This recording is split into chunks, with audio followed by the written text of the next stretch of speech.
funny. Angie said woo-saw first. Everybody, we are here. We are here with Stephanie Dayton. Stephanie, woo!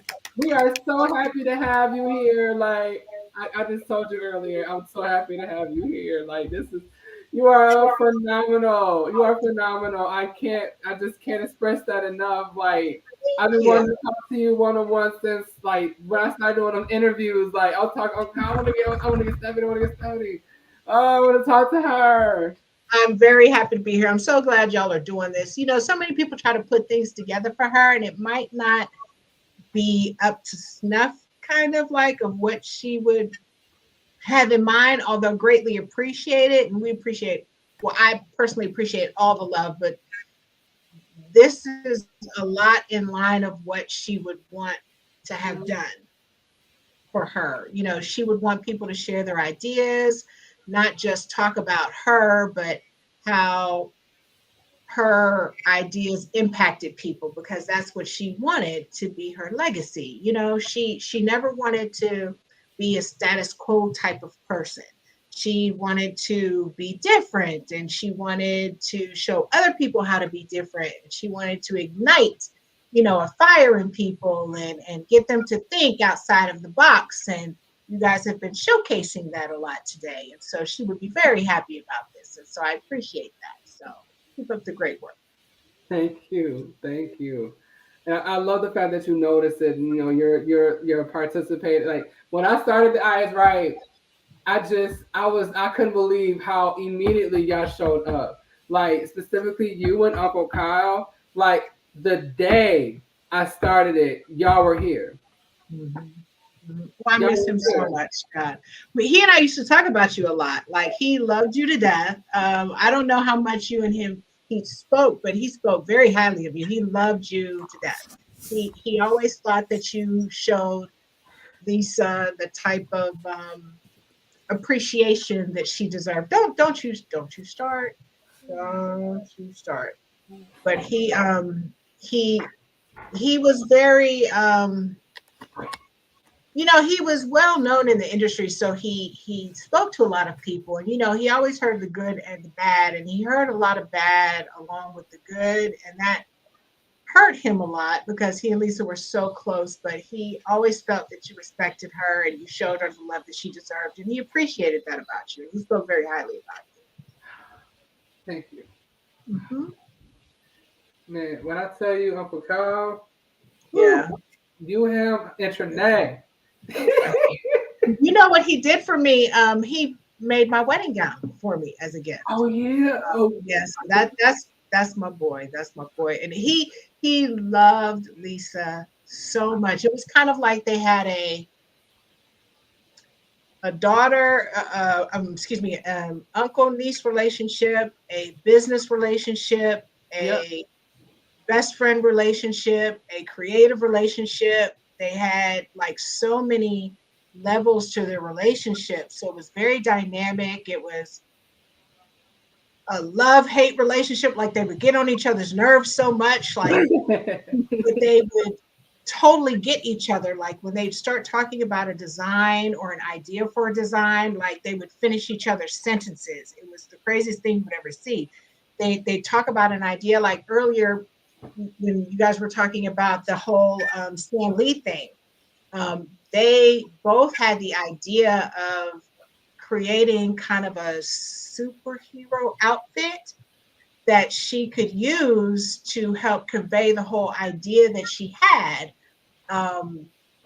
in regards to the whole idea of the characters that she had and what she wanted to do as far as the comics and everything. And when they started talking about the design for the outfit, she was like, well, I had this in mind and I can't really explain it. And then Kyle would start talking about it. And she was like, that's exactly what I'm talking about. And she's like, and then we could, and he would finish it. And she's like, exactly. And then before we knew it,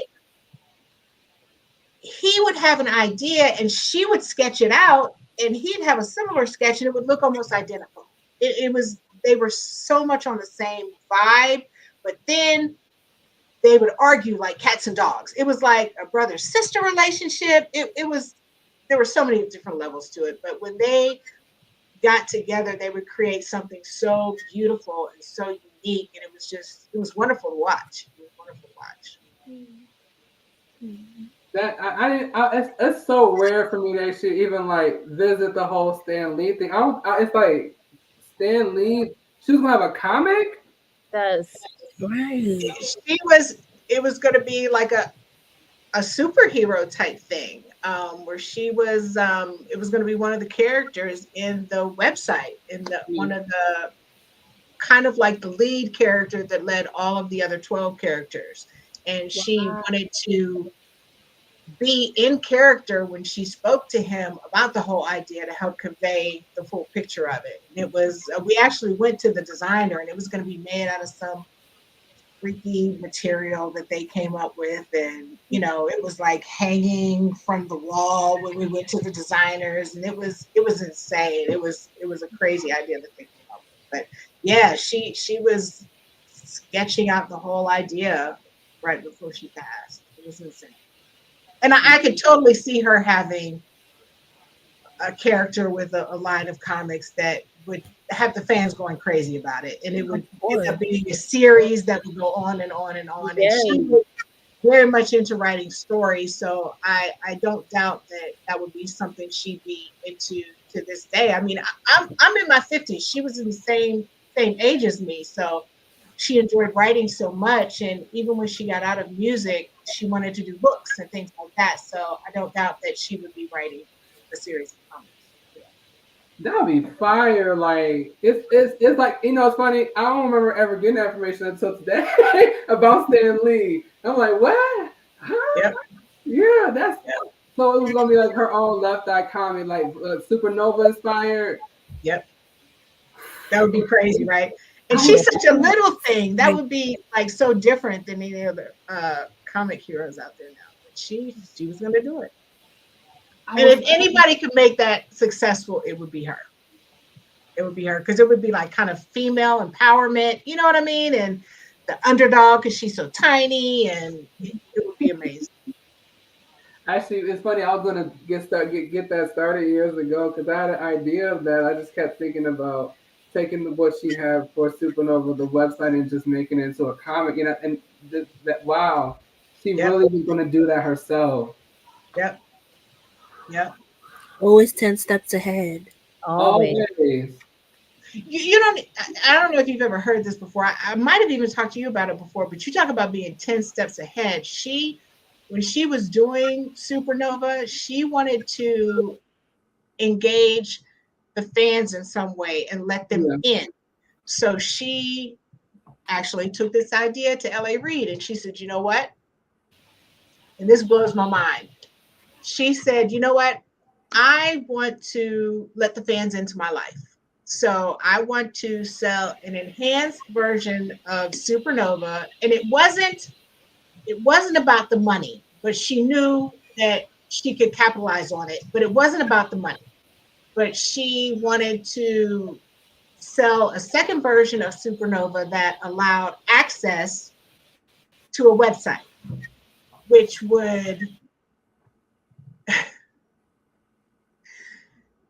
she wanted a camera to follow her around 24/7 to give all access into her life. And she never wanted the camera to be cut off unless she was like changing or in the restroom or anything like that. Otherwise, she never wanted I was like, wait.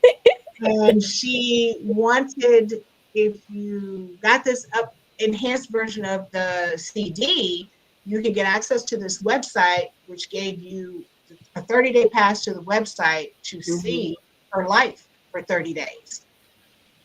No interruptions unless those times that the camera was turned off. So you could see her cooking, you could see her recording, you could see her interacting with her family, you could see her writing, you could see her interacting with the fans, you could see anything that she does for 30 days. Basically, reality TV before reality TV was reality TV. Yeah. She took it to Arista, she explained the idea to L.A. Reid, and his response was, nobody will be interested. Nobody wants to see what you do day to day in your life. It'll never sell, and turned it down. But that's just another case of her being way ahead of her time. Yeah, because I remember when you dropped that, and I'm like, I can't believe this. I can, but I can't believe it. It's just like, see, we'll get to this because we got a whole outline. But that takes me sometimes. I'm like, you gaslighted her like hell with that. Gaslighted her. Ooh, okay. So we're here at the Behind the Eye, a conversation with Lisa Left Eye Lopez's former personal assistant, Stephanie Dayton. So we already did this introduction. Y'all know who Stephanie is. If you don't remember, she was like if like I'll get right to it. Last days of Left Eye, like right there. Somebody said You said that tone. That tone is set. Oh, That tone is set. Stephanie, calm down. what that's that. I can't believe how that became a thing with us as fans. I was like, wow. And to see y'all interact like that earlier with that was I loved it. I loved it. That was wow. That was beautiful. it had to be done. It had to be done. Always set. You know, when they were doing the last day, when MTV was actually editing the the footage, there was so much footage, and they were emotional and they were upset about some of the things that they were seeing in the video footage, and they saw that that scene, and Melissa, the girl that I was in contact with at that time at MTV, she said they printed out a banner that said "You set the tone," and they hung it up across the office, and that helped inspire them to get through. That's hilarious. Oh, I love it. I love it. Yeah. She said, "Stay out of my goddamn eye, die, goddamn die," and walk away. All right, we got to get back on it. So, brief overview of the topics to be covered in this conversation: Stephanie's background, daily life and responsibilities with Lisa when working with Lisa Left Eye Lopez, Lisa's personality and work ethic, Lisa's business acumen. But you can just say business mindset. You're smart. Challenges and memorable moments as well. We'll be going over introduction to the concept of her uncovering questions fans haven't asked or not going to ask directly themselves. Exploring deeper themes, transitional pictures, a lot of different stuff, even a photo fly on the last half. So, all right. So we your background. We wanted to talk about like a brief overview of Stephanie, like your career and how you began working with Lisa. Can you tell us? Sure. Well, I never wanted to be in entertainment, never wanted to have anything to do with music. That was not my background at all. I went to the University of Dayton and studied psychology. I just, due to financial reasons, I didn't finish my last year of college. I lucked up on a great job at ADT, worked there for a while, and a few years later, my partner at the time, he just happened to be working with a partner of Ian Burke's at the time, and Ian also was partnered with Lisa at that time, and that's the time that she was branching off on her own, and Ian was helping her. She was the creative part, and Ian was the business part at that time. And the first thing she needed to do was find a personal assistant, and he was going to take on that part for her. And they didn't want to advertise the job because that would clearly have a lot of people apply, and that's just something they're trying to do.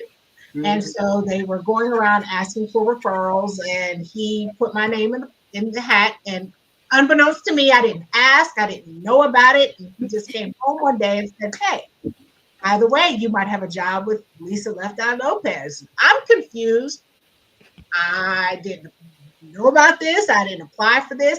And I was a fan. And, you know, in the media, they had her portrayed as somebody crazy. She set fire to Andre's house. I was scared. I was like, I don't know if I want to work with this crazy person. Honestly, that's the thought that was in my head. But, you know, I didn't know what to believe and what not to believe, but I went ahead and had an interview with Ian first. And then he went ahead and set up an interview with her. And I was so scared. And we went to Ian's office and for the second interview, and she came bebopping in with her army jacket and scarf on. And, you know, she just was just normal. You know, I expected a diva to walk in, and that's not what happened. She came in and she just was very down to earth. I was extremely intimidated, and it was wild because she said she wanted somebody that wasn't into the industry because she had working with her before had always wanted to be in front of the camera, and they had their own agenda, and she didn't want that. She wanted somebody that was actually going to do the job. And she said, "Do you have a car?" I said, "Yes." She said, "Because I need somebody to get to work because, you know, a former assistant that I had, her mom was driving her to work. You know, sometimes she couldn't get to work. And then when I said that it wasn't working out, her mom came up there to talk to me about getting her job back." And I thought that was very odd. We were grown folks, and that's not funny, Courtney in India. I'm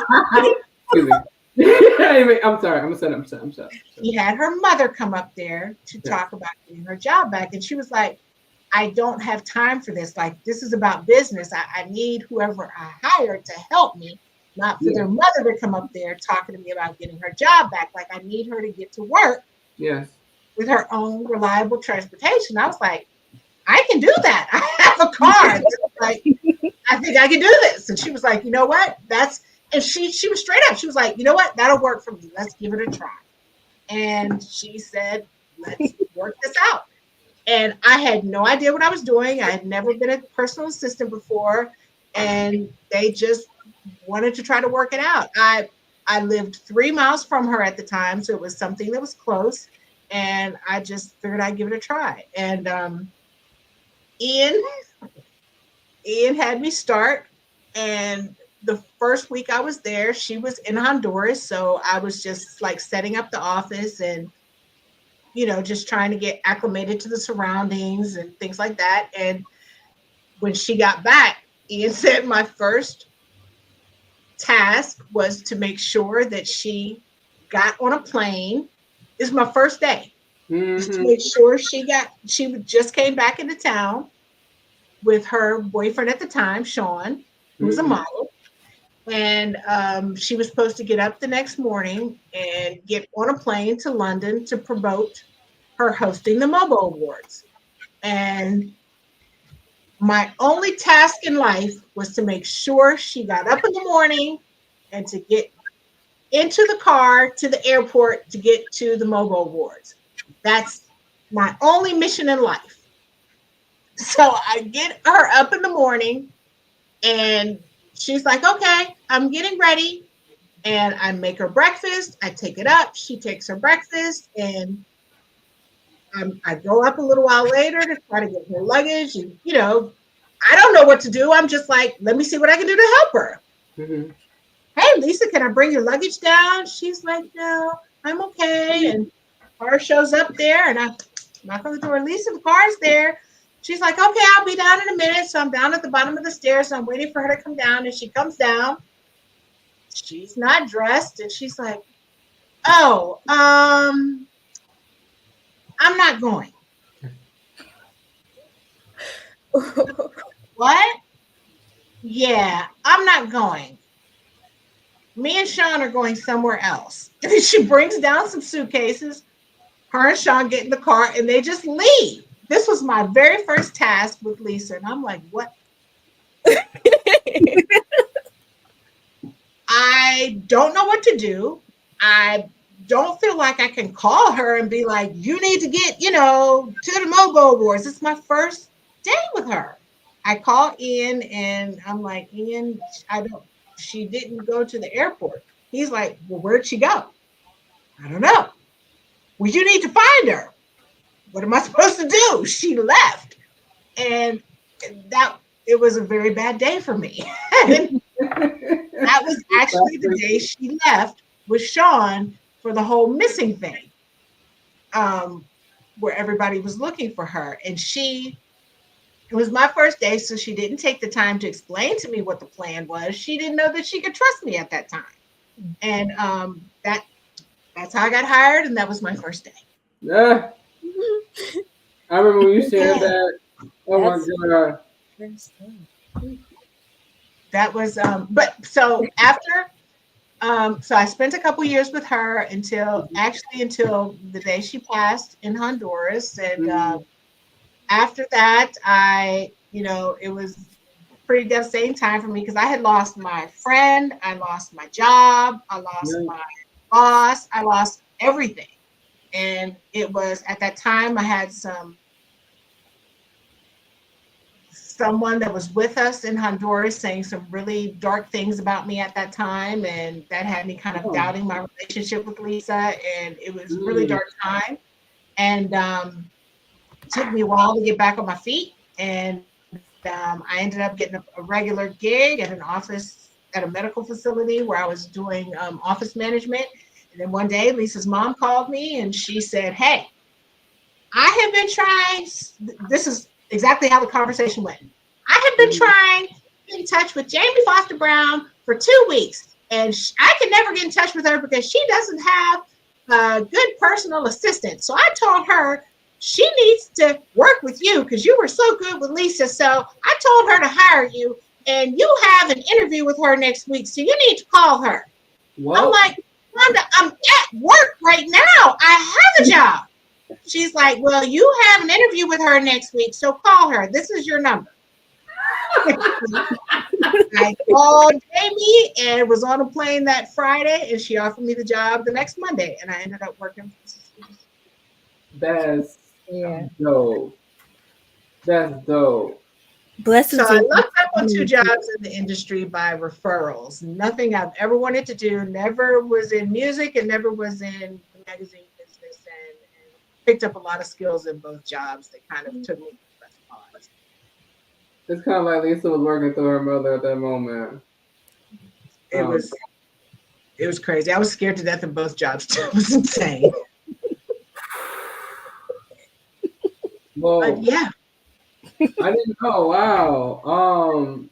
I didn't know about the person like in Honduras talking bad about you, and how you got the job at Sister. I was like, oh, she's a journalist there. Okay, I thought that was dope, but I didn't know how it happened. But I'm like, for me, I thought it would be through Jamie. Like y'all just had a conversation and I thought that's how it happened, but I didn't know Wanda was involved.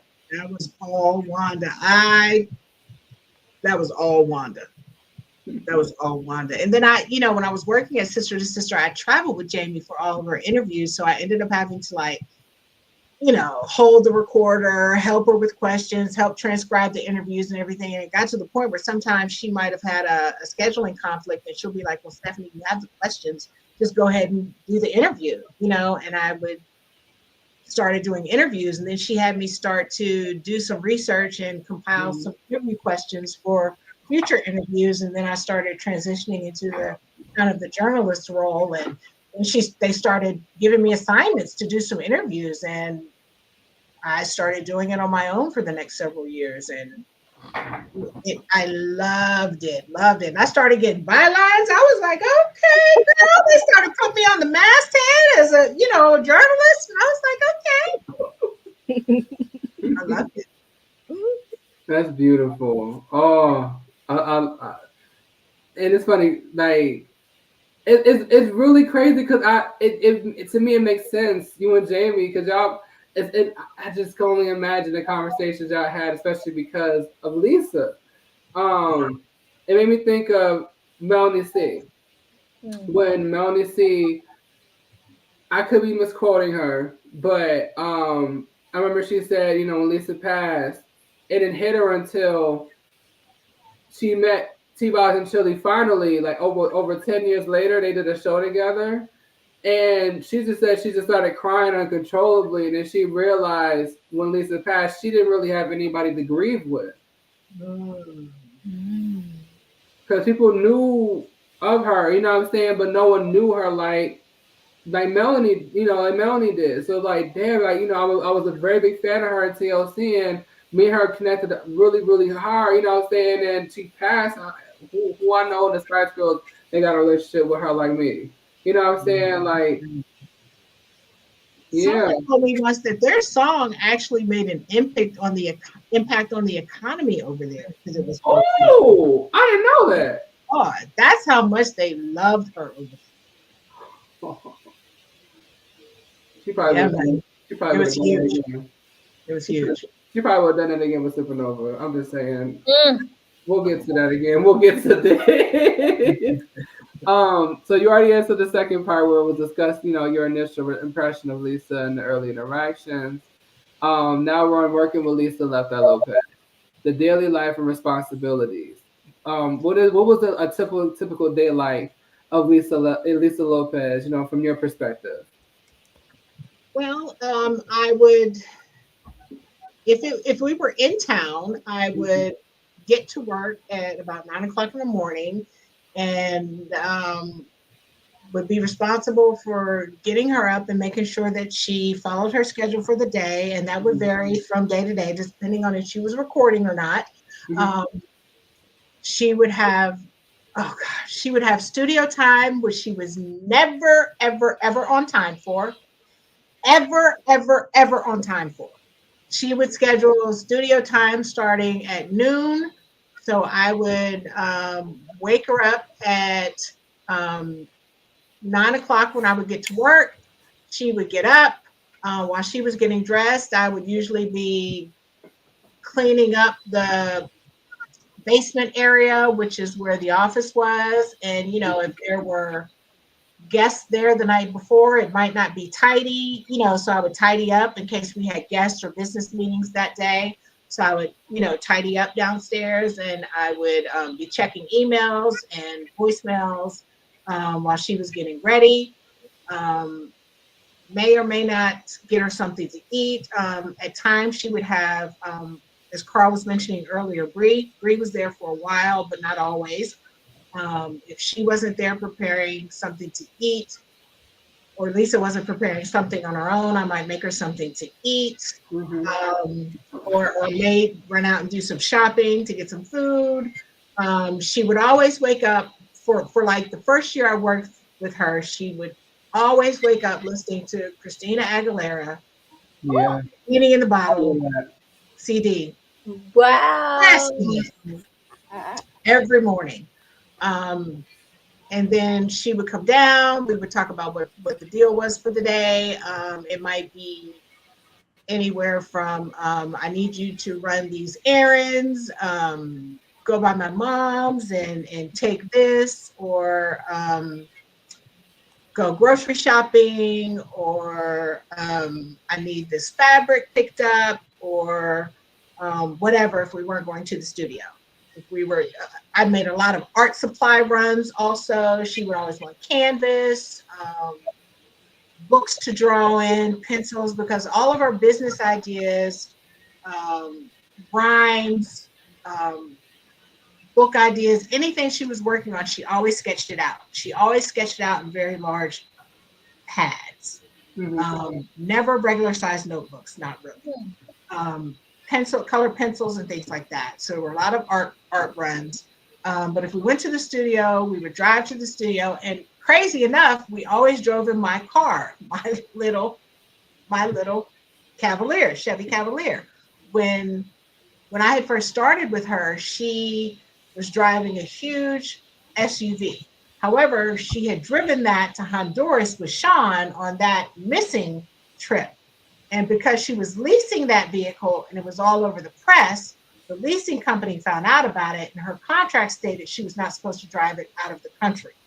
And when they found out about that, they took the vehicle unexpectedly. And it just so happened that that day that they took it, she needed to be somewhere. So we went in my car, and I just ended up driving from that point forward because she never had time to look for another vehicle.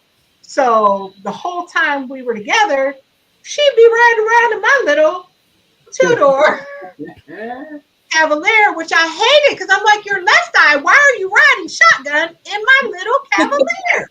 She was like, I don't need to get a car. Let's just, ride in your car. Stephanie, let's ride in your car. So I be driving her around in my little Cavalier. So I would drive her to the studio, and usually while she was writing or in the studio, I'd be in the studio fielding phone calls, doing food runs, taking care of whatever she asked me to do. She'd have an idea. She'd be like, I have an idea for this. I want you to run out and do this because this will help me think. Anyway. But if we have a 12 o'clock studio time, I might get her there at 4. So from 12 to 4, I spend trying to get her up and out to the studio literally every 30 minutes. Lisa, we gotta get to the studio. It's this late. It's this late. And the whole time I've got the engineer calling me, producers calling me like, hey, we're in the studio. We need Lisa here. So during that time, I'm fielding phone calls, complaining, about her being late. And so that would be the day of studio. And we might, because she got there at 4, she's ready to put in an 8-hour day in the studio. So we'd be there till midnight or later. And then I'd drive her, back home. Around the holidays, I would take her Christmas shopping, which was bananas because she's Lisa and she wants to shop for everyone. So, and she's very, very, very, very, very picky. So it's not just Christmas shopping like any of us would go Christmas shopping. And she's a perfectionist. So if she wants to get her brother a sweatshirt, a Nike sweatshirt, she can't just get any Nike sweatshirt. She's got to get a specific Nike sweatshirt that she pictures in her mind. And we might go to 10 different stores in one day to find one specific Nike sweatshirt. So, it's challenging to shop with Lisa, but she's Lisa. So you do it. It probably been easier nowadays. Excuse me? It probably been easier nowadays. All you gotta do is pull up Amazon. I don't know if she would want to do that. She likes to feel the material and she's one of those kinds of people. She wants to see if it's actually good quality and that kind of a thing. But it would be just, she was just she was really a regular person. She would like to go out and do her own things. If we went to the grocery store, she wants to be the one to feel the fruit, to see if it's firm or not, or if it's ripe or not. She was just a regular person. She always went out in sweats and a t-shirt and a scarf, our days were just regular days. It just depended on what stage in life she was at. If she was writing or producing or working on the book or working on the website, she spent a good deal of time interacting with fans, and she might see something online that, hey, this fan just told me about this particular kind of yoga. Stephanie, go research this and go find me some DVDs. You can find them downtown at this store. It would just kind of depend on what was happening at that time. So at least they gave you directions, which is good. Like, hey, you can find it sometimes. Here. Sometimes. So it just kind of depends. So we talked about, you making sure she's on time and, going to search for things for her. So what were all the key responsibilities you had while working with her? Like I said, I just had to take care of her with whatever she needed. And it just, it would depend. It really was whatever she needed at the time. Making travel arrangements, helping her with getting where she needed to go, being with her all the time. It's when you do everything for somebody, it's difficult to explain what you do because it could be anything. It could be go turn my phone on, go pick my man up some dinner, go clean up downstairs, come with me to an award show, help me read this and tell me what you think about this. Listen to me while I bitch and complain about what I'm unhappy about. I have this new artist. Tell me what you think about it. It could be literally anything. When you're a personal assistant, there is no job description. It's just you do whatever you need to do for that person at the time that they need it. And it could be anything, literally anything. All right. Well, so now we'll go to Lisa's personality and work ethic. So insights into like what insights can you give Lisa's her personality, her work ethic, and how she managed her career? We talked about time management, but Lisa's personality is she was very generous, extremely generous, and she was very nurturing. She always wanted to take care of people. When there were people around her, she wanted to cook for them. When people were not feeling well, she wanted to take care of them. This is what you do when this happens. Like I had a sty on my eye. She was like, she went to the store. She was like, well, this is what you need to put on that. This is how you take care of this. You need to boil some ginger and drink some ginger tea because that'll make you feel better. She was very motherly and nurturing. She had that type of personality. It didn't matter if she knew you or if she didn't know you. She wanted to take care of you. She wanted to heal you. She wanted to help you. She wanted to constantly be a teacher. She felt like she had learned a lot in her short life, and it helped her so much, and she wanted to spread that knowledge and teach others because she felt like it could help so many other people. She was not confrontational at all. She took a lot of crap and would not fight back because she never wanted to get into it with anybody. For her to fight back, it had to be where she had to survive because she had no other choice. But she never, ever, ever wanted to fight back. She would just rather people think poorly of her. And, she just looked at it as, well, that's on them and I can't do anything about it, but I'm not going to defend myself because I don't think I have to, that kind of. She was, she always felt like it's not that she wanted to be creative, but she felt a need to be creative. Like if she couldn't create, then I think she would be depressed. Like that was a need that she had. And you could tell she wouldn't be herself if she wasn't creating at that time. Like if she wasn't writing rhyme, she had to write a story.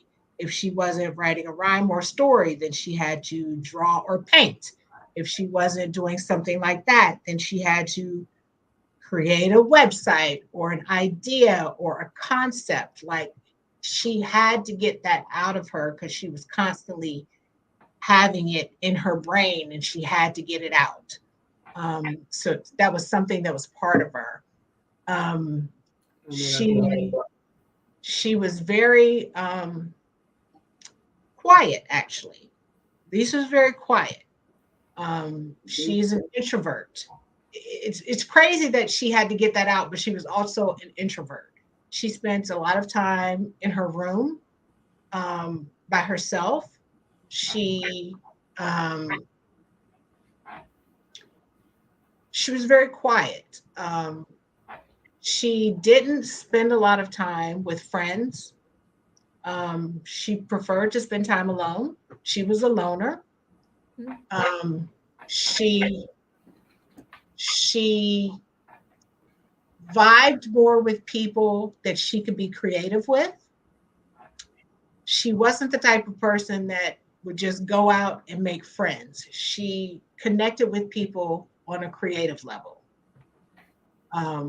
You're not going to see her go to a party and just like meet people like, oh, hey, how you doing? Let's hang out. Like that wasn't her. She would connect with people on a creative level, and that's who she felt close with. She, as far as her business acumen, she never followed like a business type of blueprint. She never like studied that type of a path to follow.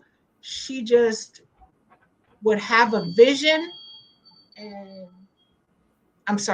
she would just have a vision and think, this is what I think, this is what I like, this is what I would be interested in, and I think others out there would like this too.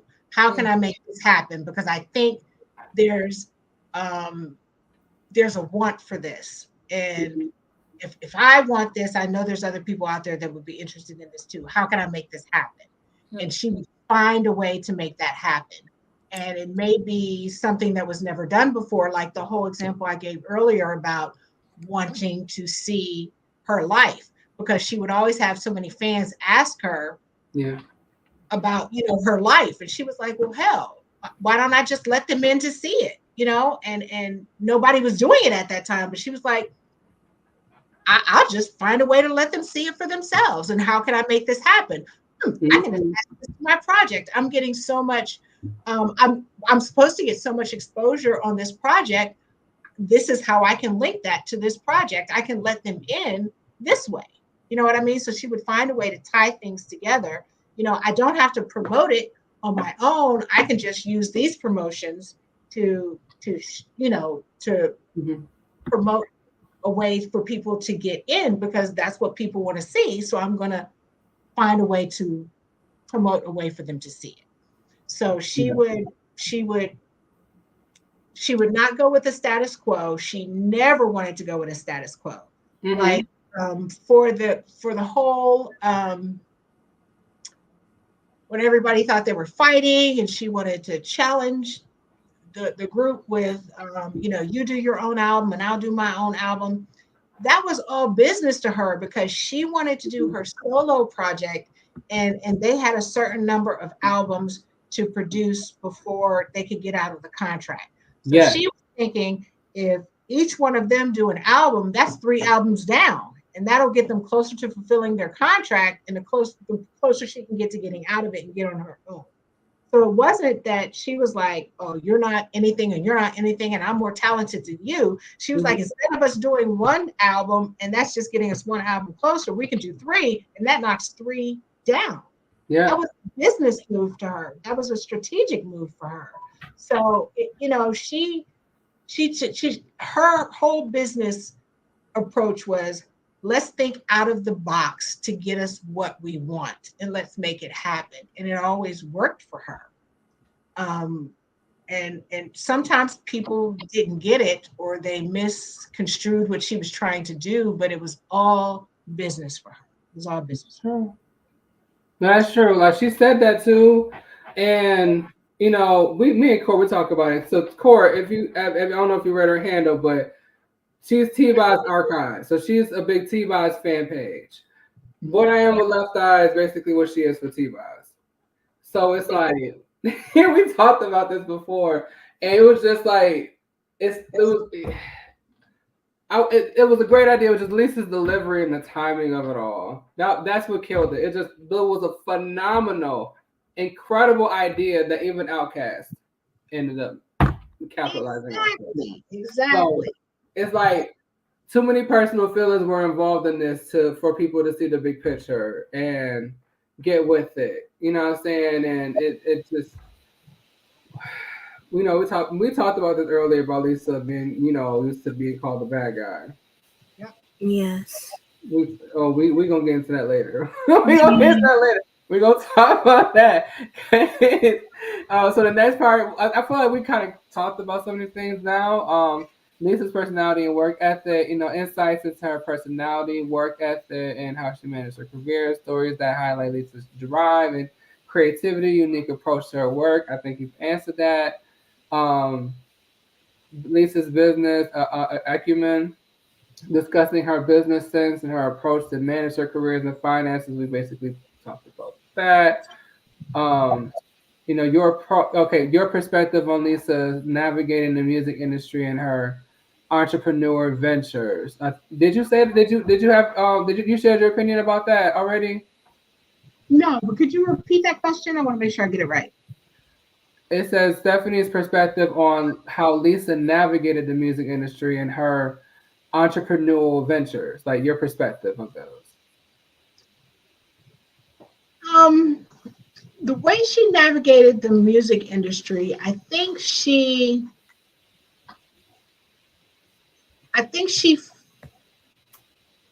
followed a lot. Besides Supernova, I think she followed a lot of what she felt she was supposed to do. Like when she first started with TLC, she did what Pebbles felt they should do, which wasn't necessarily what she felt she should do. But she was just starting out. She, felt Pebbles knew what they should be doing, and she followed that. As she kept going on, she, had some concerns about some of the ways that they were presenting themselves. But again, she was listening to management. She was listening to, what her handlers were telling her was best. And she, raised some concerns, but the other group members felt it was the right thing to do. And so she coalesced. But then she really, really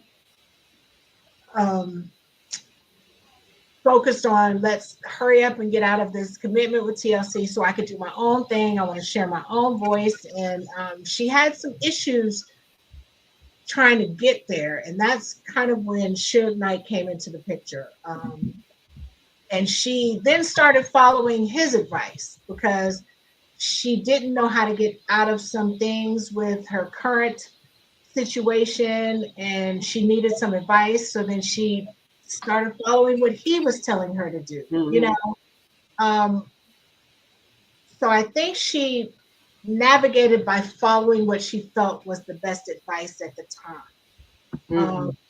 And it worked for her somewhat, but she never got a chance to see where that was going to lead her. I think it frustrated her a lot. Like, I'll give you an example. When it was time to renegotiate the management contract with TLC, with their manager. We was just talking about that. This is what I was hitting on. Stephanie, go ahead, talk about it because Stephanie, understand. Okay, so y'all not watching. Just know that this is tea that I had. Go ahead. I'll tell you after you share. I'll tell you what. So we already shared this. It's already out there. So just letting you know this. We know. Go ahead. So TLC's manager is Bill Diggins. Yes. Bill Diggins also manages Chili personally, which clearly is a conflict of interest. Okay, because when choosing TLC projects, he can clearly choose the ones that are going to be in Rozonda's best interest. Yeah. Clearly.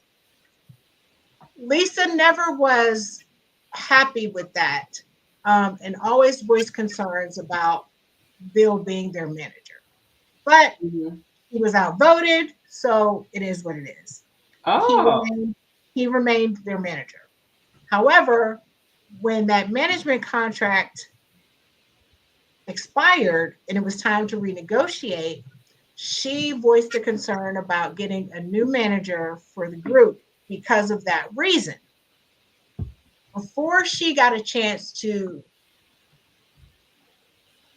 well, she had always voiced that she wanted to do that when the time was coming up. Before she got it, as the time approached, she didn't get a chance to kind of go there because she had already received a renegotiated contract for Bill because allegedly the other girls had already signed off and said they wanted to continue to have Bill as the manager without considering that she had a problem with it. And not only did that happen, but he had increased his percentage significantly. So she reached out to the other group members with her concerns and basically did not get her concerns justly considered. And one was saying, well, the other already agreed, and the other was saying, well, the other already agreed. And she was considered to be, well, you're holding up the process and you're being a troublemaker by not agreeing to this.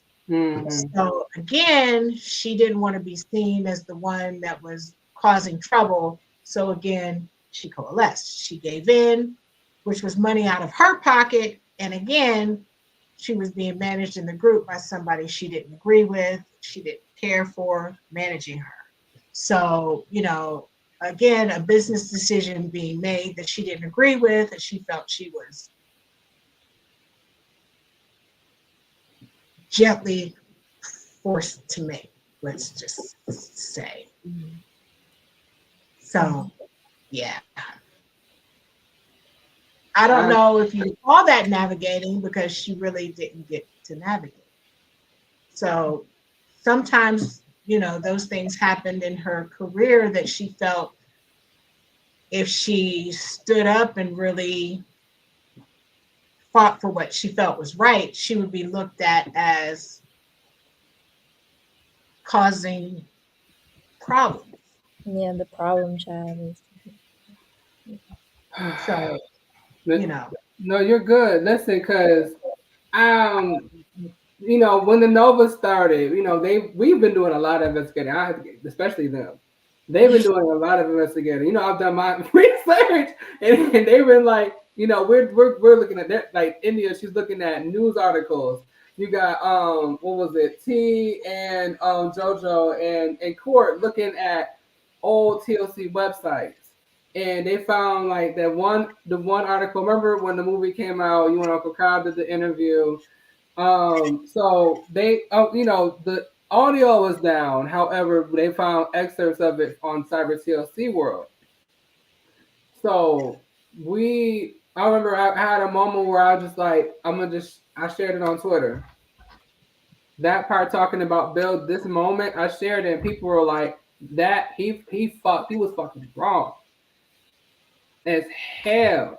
Like, because the thing is I'm glad you shared that information because for a long time, a lot of us didn't understand why things were being, you know, painted the way it was. And knowing the stuff that we did in the movie came and it made it even more confusing. And but do y'all think that's a conflict of interest? Yes. Yes. Yeah, absolutely. Yeah. That's so obvious to me. And they were making it seem like it's not a conflict. And I'm like, there's no way that should have happened. You should not be managing a group and then one individual in a group. That's a clear conflict. Yeah. So that's a very, very, very clear conflict. It's just like, because like they made it seem like it was an issue with, you know, Marshall being around. I'm like, yeah, in hindsight, yes. But, but when it comes to him being a manager, I'd be sitting here and I was like, when did he come in as a manager? Because it makes me wonder if he came in as a manager when Bill became Chili's manager. It made me wonder. I'm like, what did she like? Oh, well, you got somebody close, you know, you got that, I got this.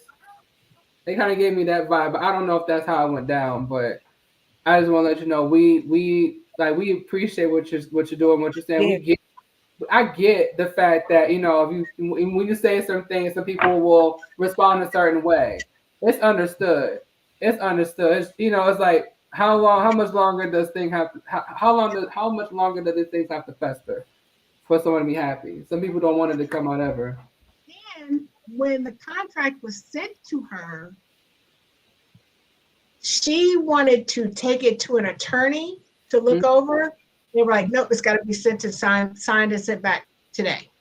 Yeah. And it was probably that thick. She was so pissed off. But again, she was like, all right, I'll do it. Uncle Kyle was talking about how much she hated him and wanted to replace him with Sade's manager. I remember that. I remember that. Because T-Roz didn't even sign the contract yet. So that just pissed me off even more. But they were like, oh, Tion's down. She said, yes, she's completely going to sign it. She's down for it and everything. And that was not the case. Let's get to the next part. Yeah. Bill will get us upset sometimes just thinking about it, but it's like you're doing what you believe is a form of business. We get it. It's just some things is just sorry. I mean, the morale is wrong still. Like, we already talked about any challenges Lisa faces as a businesswoman and how she overcame them. Is there a different story you wanted to share? Because unfortunately in this situation we know she didn't overcome this one. But if there's anything else you wanted to share, or you know, I'm just saying. I know. It's just clear. Just like this was not the moment. That's just like damn. Because people screwed her over a lot. It's just damn. I'm good. Okay. All right. So challenges, memorable moments, discussion of any challenges Stephanie faced while working with Lisa and how they were able to overcome it. Like we kind of talked about. Is that symmetrical or like this memorable moment? It broke up. Okay, so discussion of any challenges you faced while working with Lisa and how you were able to overcome it together. Like I think we kind of talked about that, didn't we?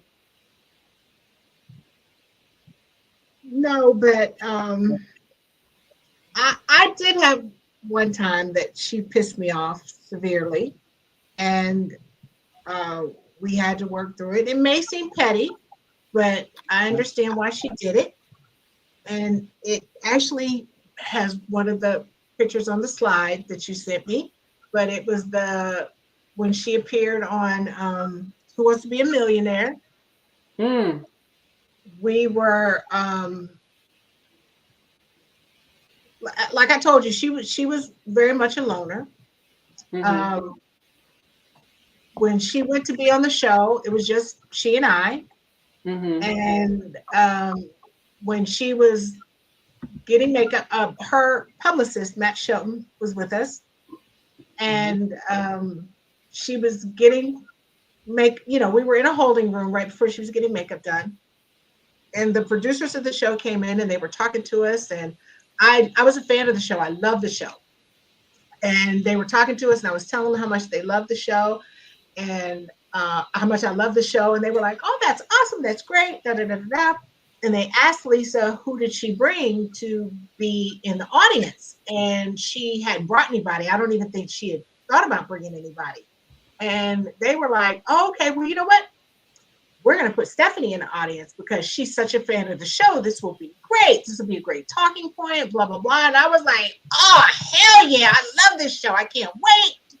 And they were like, this is going to be awesome. And they were putting her in makeup and They were getting me backstage, getting ready to put me in the audience. And then Matt Sheldon came out there and he's like, he's from London, so he talks with an accent. He's like, Stephanie, I can't do the accent, but he's like, Stephanie, I don't know how to tell you this, but you're not going to be in the audience anymore. And I was like, why? And he said, Lisa wants to put a teddy bear in the audience chair instead. I was like, what the hell? What do you mean? And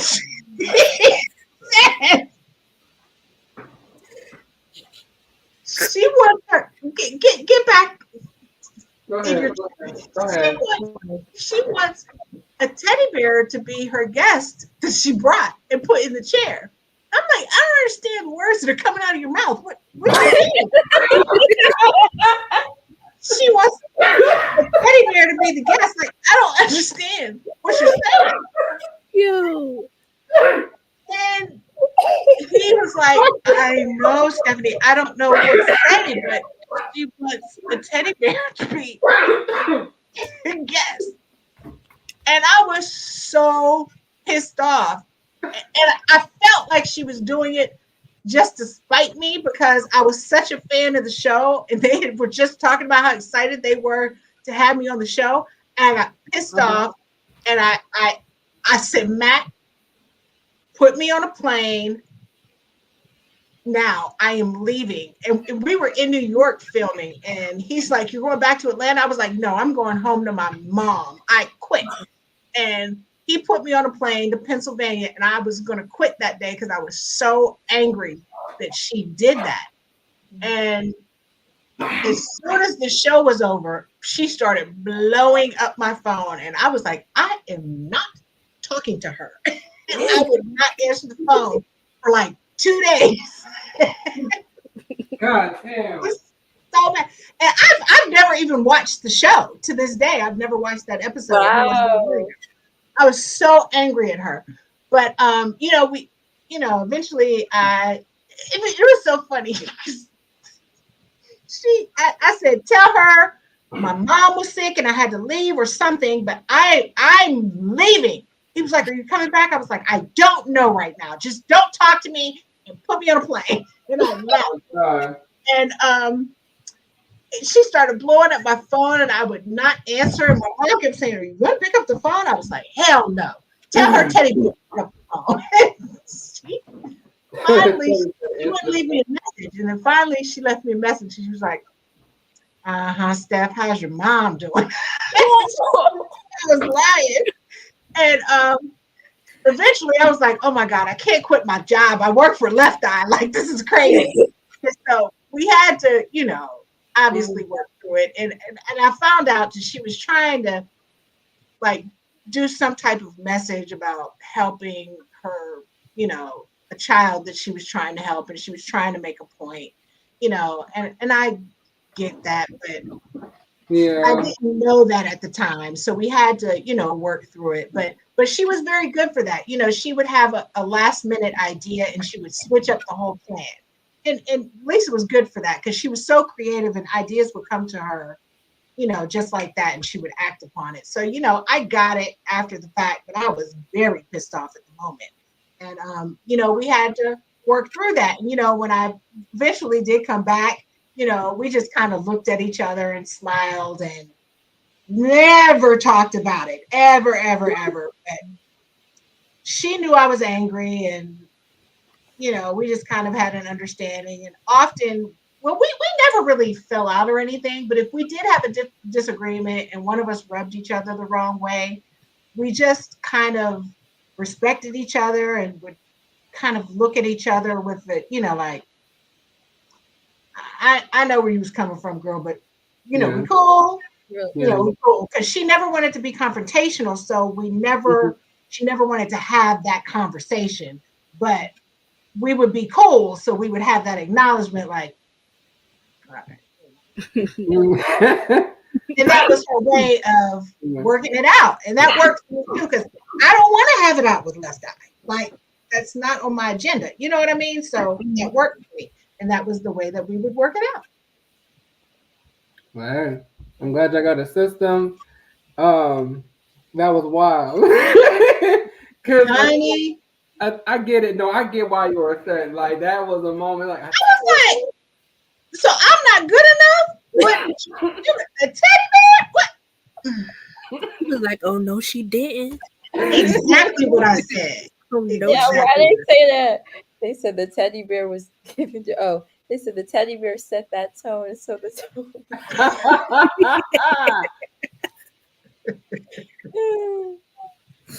no. but That's my yeah. girl. I fessed that up to Wanda too. I said I've only lied to Lisa twice, and that was one of the times I admitted that to Wanda. She was laughing. Mm. Okay, so I'm looking at this one picture based Q&A for Fed on asking. I might. You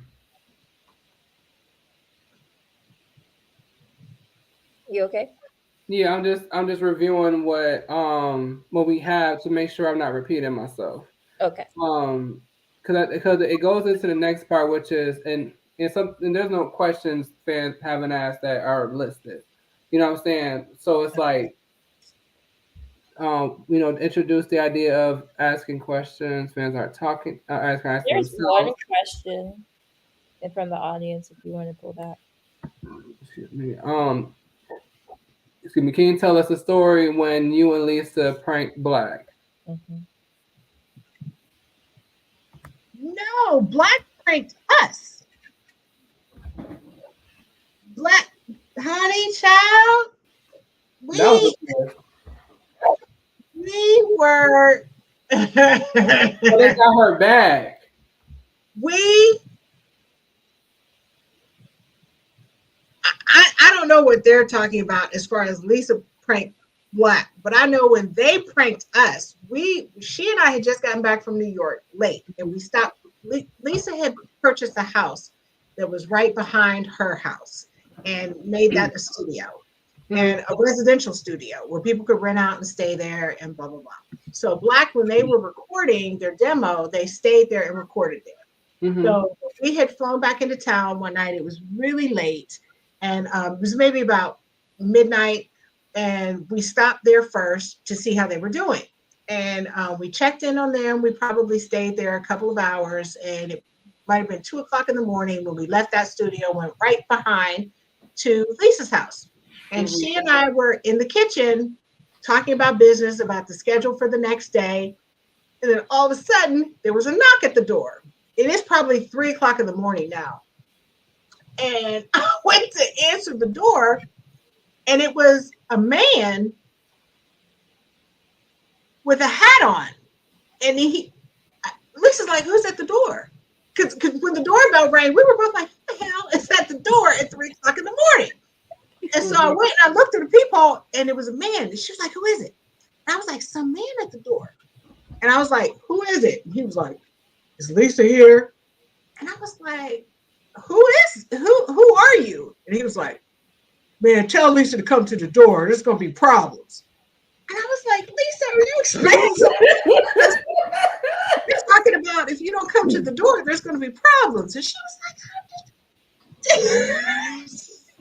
I'm not expecting anybody. What you mean there's going to be problems? I was like, don't know. They're asking for you. And she said, I don't know who it is. And I was like, well, what is your name? And he said some name, Michael or whatever. It's Michael. Tell Lisa she better get her ass out here right now. I'm like, Lisa, I don't know who this is, but this dude is saying you need to get your ass out here right now. And then Lisa comes and she's peeking all through the blinds like this, trying to see who it is. And she's like, I don't know who that is. And then this guy is like threatening to do stuff to Lisa, like hurt her little gangsta ass. Opens up the door. What? And the guy backs up, and then we hear in the yard like him and Lisa are getting ready to fight. And then we just hear all this laughing, and it's the rest of Black. And turns out it was Sophia Gibson dressed as a dude with like a hat on, pulled down, and the rest of the black are in the bushes, cracking up laughing, and like they just couldn't hold it in. But me and Lisa were like scared, and Lisa's ready to knock up with this dude in the middle of the night. I'm like, oh my God, you cannot fight a strange man in the middle of the night. But that's Lisa. She's no punk, and she's gonna ride. She was like, you're not gonna come to my house in the middle of the night threatening me. What's up? Like, yes. She was in the back of the bully. Yeah, she's a rider. She's 5 feet tall, and she's like, you can come to my house, see what's up. Mm-hmm. If you don't know who Sophia Gibson is, she's a member of Egypt. Mm-hmm. So, but the story about Black that they're talking about is when it's this not infamous really, but like a story that's very popular when it comes to her pranks. That apparently Black and some boy group were like together at one point in Lisa's house, and they decided to prank her. No, like she decided to prank them. Her, Trinae, Silhouette, a bunch of people pretending to be, like a heist. Like, excuse me. I'm so sorry. I meant Egypt. Did I say Black? Sorry, I meant Egypt. That makes a lot more sense. Prank Lisa. I'm not familiar with the Black prank.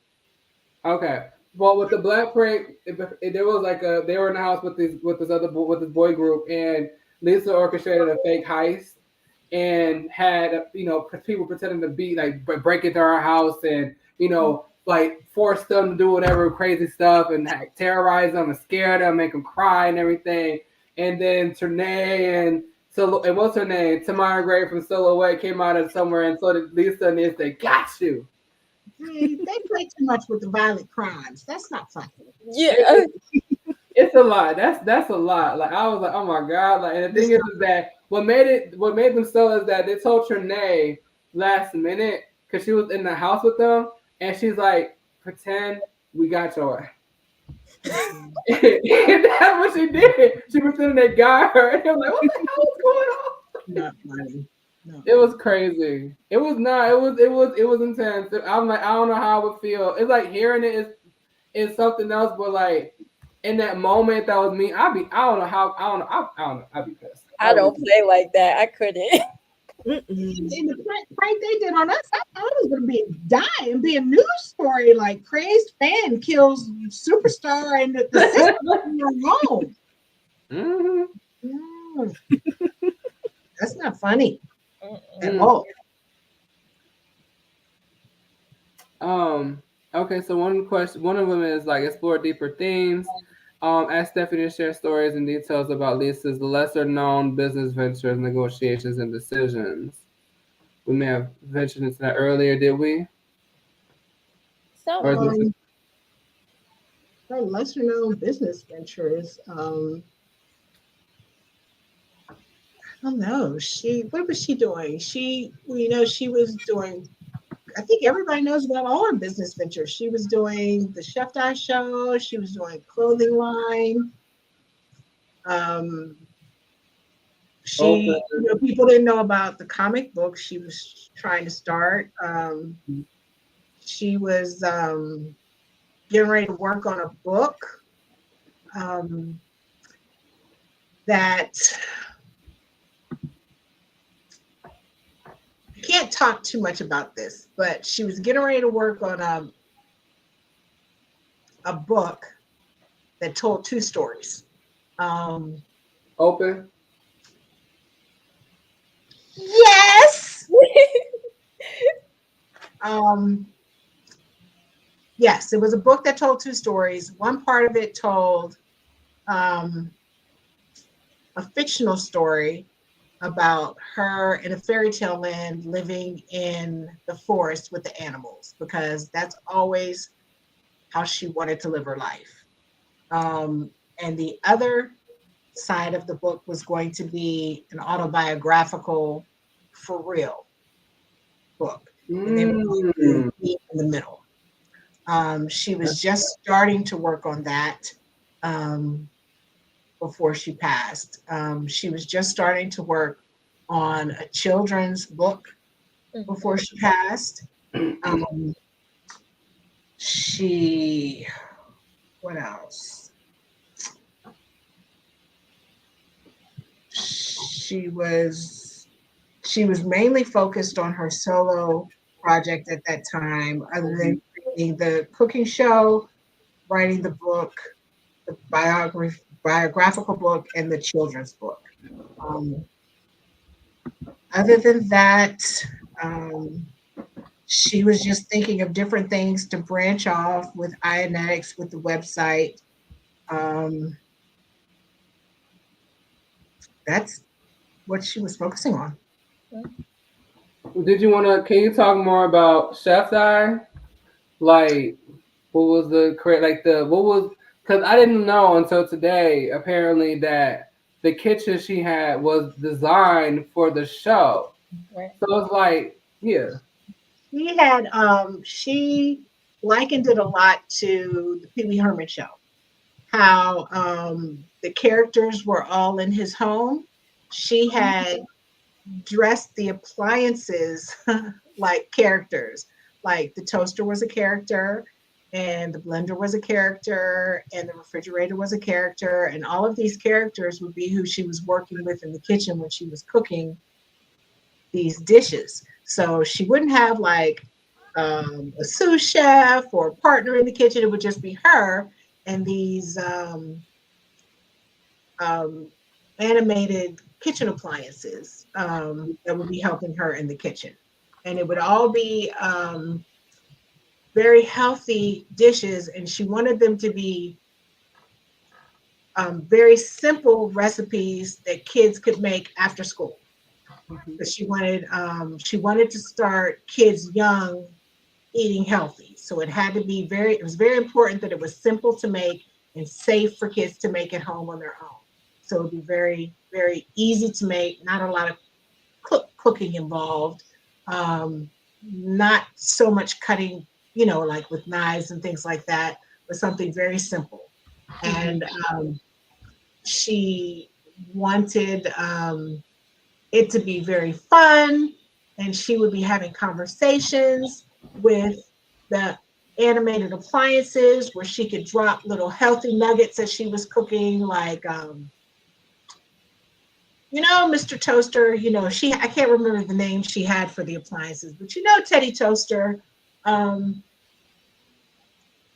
you're eating bread, you know that it's healthier if you eat whole grain bread, because grains do this, this, and this to your body, that kind of a thing.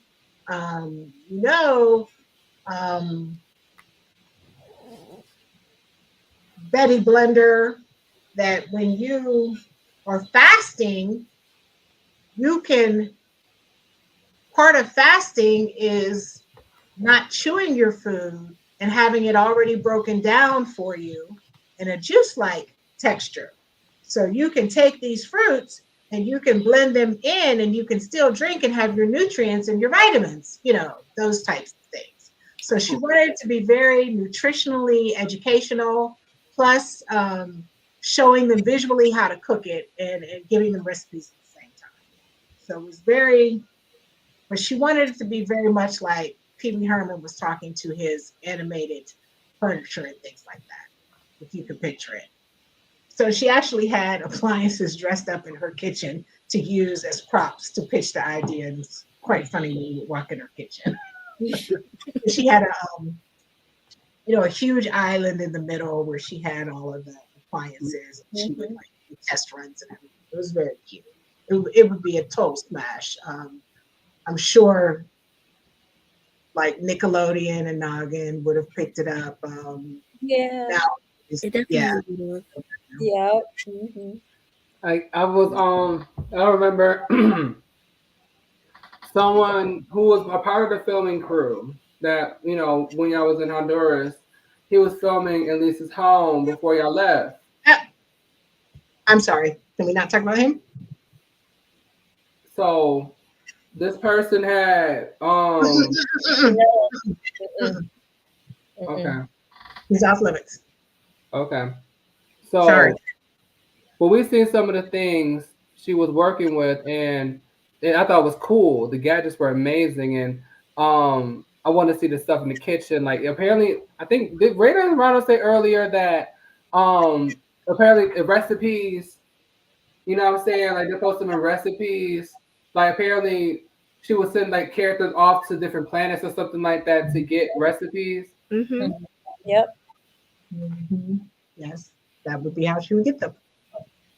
There's not much more to expound on that, but that's how she would get them.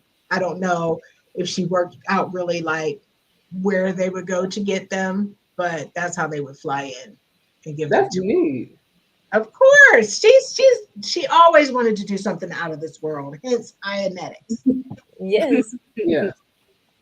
Oh, I wish we could get like more like footage from like that from that website because it's like we missed that so bad.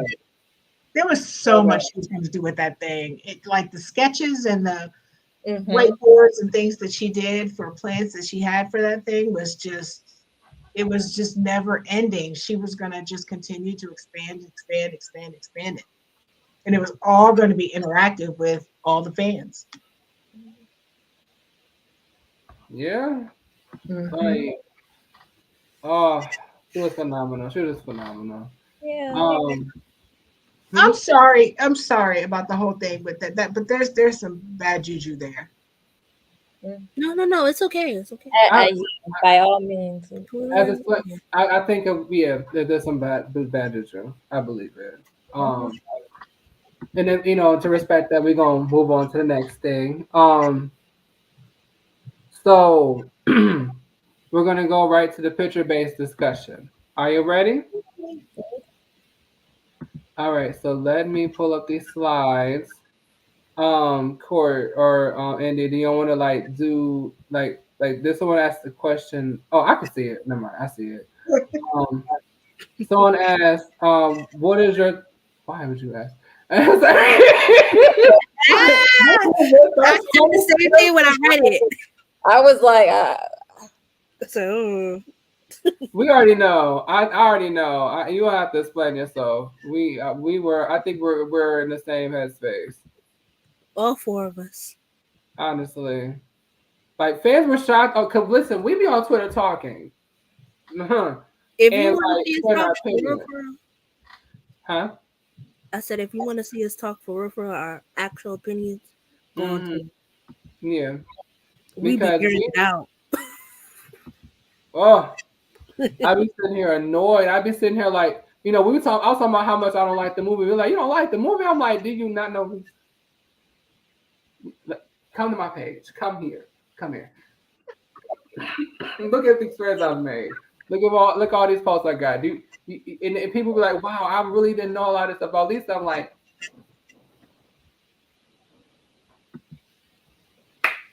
I don't know what to tell you besides keep your eyes on what's going on. Because like Inez was ahead of its time. Like that website was incredible. Like it looked incredible, and excuse me. I've heard so many great stories about that website. So many great stories. Was it a challenge juggling her personal life, being Lisa's personal assistant, or was there a balance? Excuse me. Yes, it was very much a challenge in her personal life because she's a creative. So anything could pop up at any moment and you just had to roll with it. And as a personal assistant, you can't say no. You just can't say no. So you might work a 12-hour day and get ready to walk out of the door. And then she's like, I want to go do a 12-hour session at the studio right now. And you just have to go. So your personal life is gone. And so it's interesting. So, you still have to make sure that her other things that she's responsible for are taken care of. And, you just have to find a way to work that out and make sure things get done. So, yeah, it was a challenge. We'll get to Angie when we get to the slide. What's What was? oh god. Oh, okay. What was the one thing you wish people knew about Lisa that most don't know? I'll tell you what, Lisa, most people know that Lisa was very generous and that she always helped people. But what people don't know is that when she was constantly paying people's bills, taking care of them, and whatnot. But when she had spent up all her money and was waiting for her advance for her solo project, and she was down to like having very little money and was very concerned with how she was going to take care of herself. You know, she had those long conversations with me about what am I going to do? And I told her, what you need to do is call these people that have asked you for money and said, oh, let me borrow $10,000, let me borrow $5,000, let me borrow $1,000, you know, and tell them you need your money back. And she was like, I don't want to do that. I don't want to do that. And I was like, why? They asked you for the money, claiming it was for a loan. You need your money back. Ask them for the money. She did not want to do that, but she actually did not know how she was going to pay her bills because that's how tight money was. I made her sit down and give me a list of the people that owed her money, and it was easily $1 million. I called everybody up, and you know, every single person acted like I was offending them, asking for the loan money back, and not a single person helped her.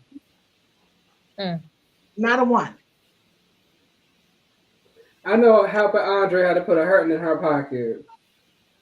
Oh my God. When Wanda said that she helped them to help pay that man's back child support, and she was like, what was like, I don't know. I ain't gonna talk the number. I don't remember. But it was a lot of money. And I'm just like, whoo. This is, you know, I try to be transparent and real because people, when they get in this fan culture, they get delusional and they act like cult fans and they don't know how to actually think for themselves anymore or actually have common sense. So with me, if I do not stand behind what my fave does, I'ma say I don't stand behind it, and that's something I just couldn't stand by. And I'm like, Wanda, I'm right there with you, girl, because she was not happy about that either. I'm like, I'm right there with you, girl. Yeah, we can. What's up? Oh, thank you for sharing that, Stephanie. It's a real lesson to be learned from that. Yes. It's so crazy because not only did they not want to give the money back, but they knew she was in a tight spot and didn't want to help her. Yep.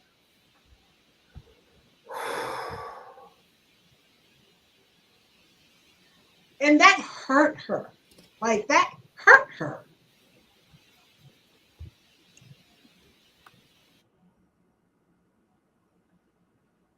It's the blue freeze.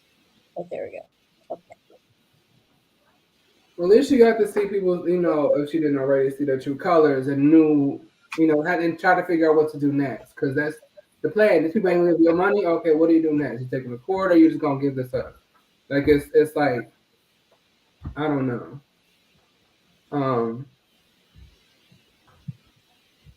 But I'm glad she stopped messing with Andre like that. After that, like tried not to anymore. Tried. Money? We can get right to the slide. Yes, please do. So here are the photo insights, and this is the first slide. The mobile awards and stuff. Because I wasn't sure if he was gonna bring it up. So I was like, here we go. But okay, since we talked about on the way there, how was it when you got there? To the mobile awards? Yeah. I did not go to the mobile awards. I was just starting with her, so she went solo on that one. But I heard it was fantastic. Oh, wow. I did not go to that one. But Okay. she is wearing that little black outfit. I know that. I'd be scared it would move over to the side. I Oh, remember seeing that little thing in her closet too. Ooh, honey. so like, Look, and I could not figure out how that was supposed to be worn, and now I see it. there you go.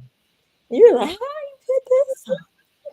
But I know she really loved it over there. She felt really appreciated over there, and she was very happy to be hosting. She liked hosting events, and she wanted to get more into it. So I know that was a real highlight for her.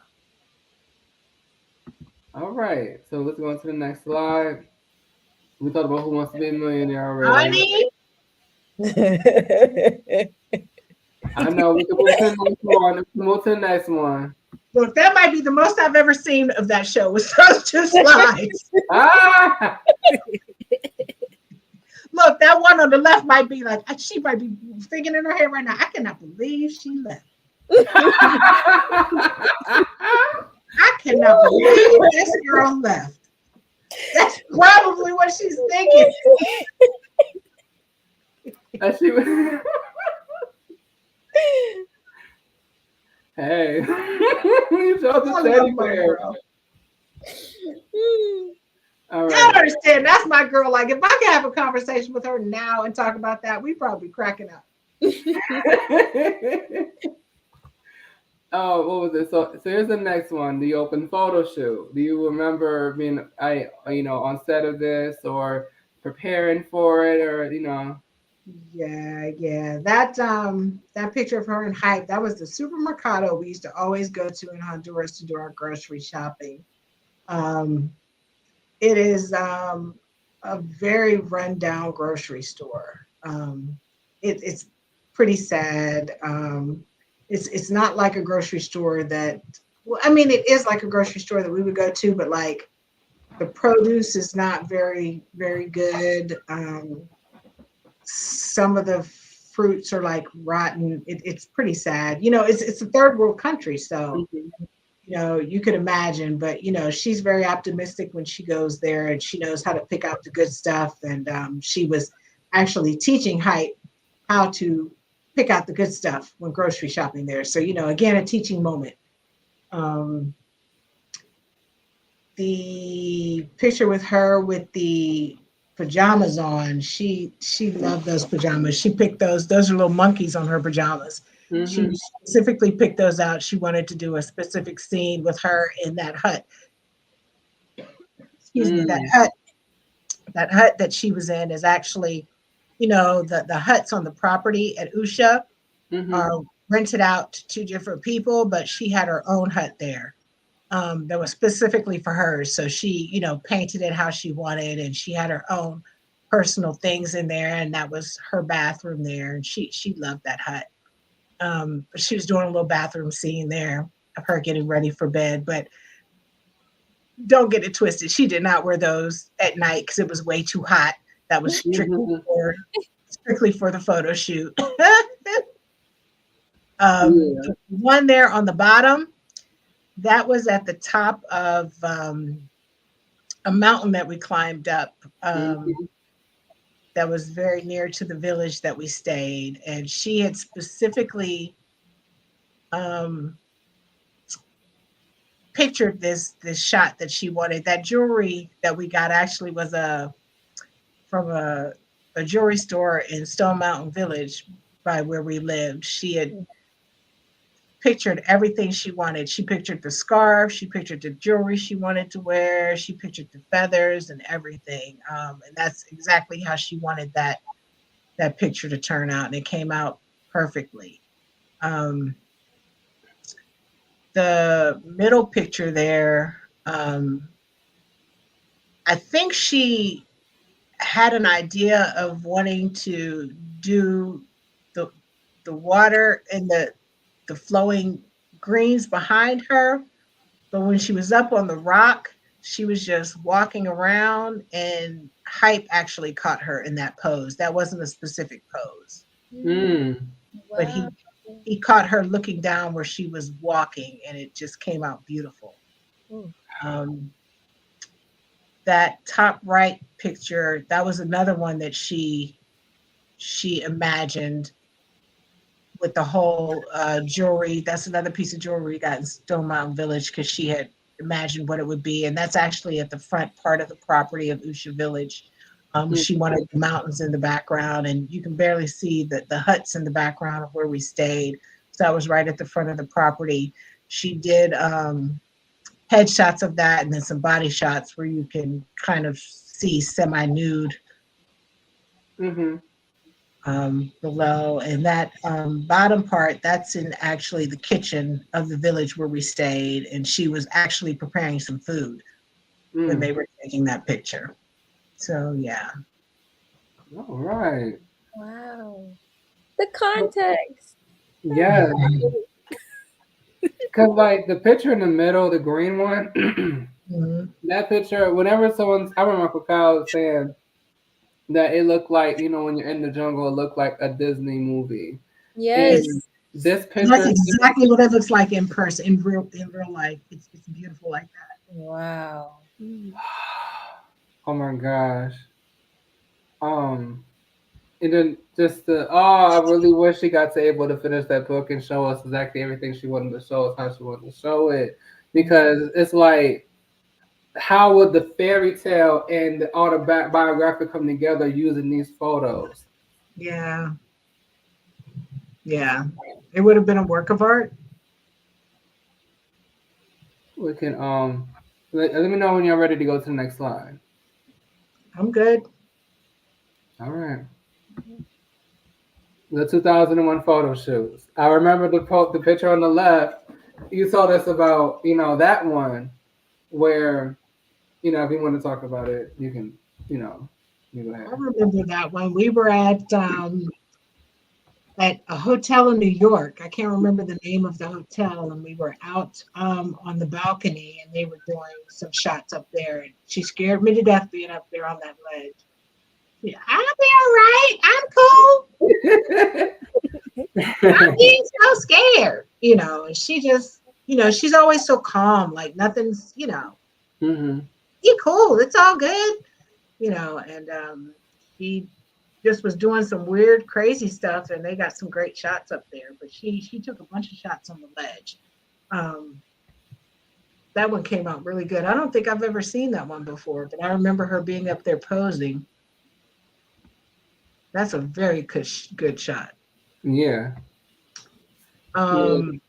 This other one, In the I'm middle. not sure where that was taken, but that's usually the kind of stuff that she would wear on a daily basis. So that looks just like a casual shot that somebody caught. So the context I have about where it came from is apparently she was in Usha Village when Supernova came out, and she was a Mimi for Vibe magazine. Mm-hmm. So that's, from my understanding, that's where the photo came from. It was, like she was in Usha Village and completing her 40-day fast, and she was being interviewed by Mimi. If she was in Honduras with Mimi, she hadn't done the fast yet. Because I set up the travel for Mimi. It's funny, I actually sent her to the wrong city. Long story, but Lisa didn't do the fast until a couple months before she passed, and Mimi had gone there prior to a while, but that would have been actually in 2000, I think. That was no, late 2001, but Lisa didn't do the 40-day fast until the first part of 2002. It was shortly before we went to Honduras. Well, with the timing of it, Lisa said on Who Wants to Be a Millionaire that she was on the 40-day fast. And that was I like don't, I don't 2001. think I don't think she completed that, or she did a different fast. The one where she lost all the weight Yeah. was at the beginning of 2002, where she was looking Mm. really, really thin and people were talking. That was at the beginning of 2002. So Oh. maybe it was a different fast. Mm. Maybe it was a different fast because I know when Mimi went to Honduras, I was supposed to make the arrangements for her, Yeah. and you have to fly into you have to go into San. Lisa always said that when she went to Honduras, she went to San Pedro Sula, and I was telling Mimi that's where she needs to fly, but Lisa hadn't told me there's another leg to the travel to go to La Ceiba, and I had didn't know that Mimi had to go another leg. And when she called me, she called me from San Pedro Sula, Mimi, and she was like, "Okay, how do I get to Usha?" And I didn't know she had to go to a whole other part of Honduras. So I Oh. know in 2002 I had already been to Honduras a couple times, so I was well versed in, where to go. All But right. Well, that last picture, I believe that was done with Suge's photo shoot.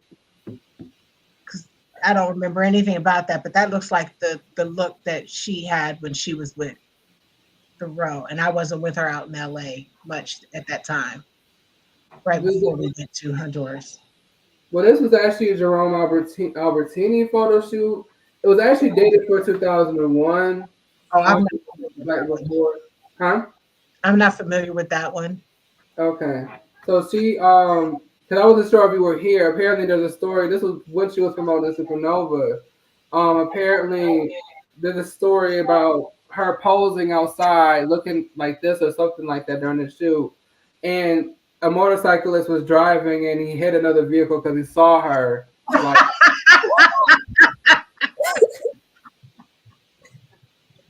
That's hilarious. I don't know how I wouldn't know about that one, but I'm not familiar with that one.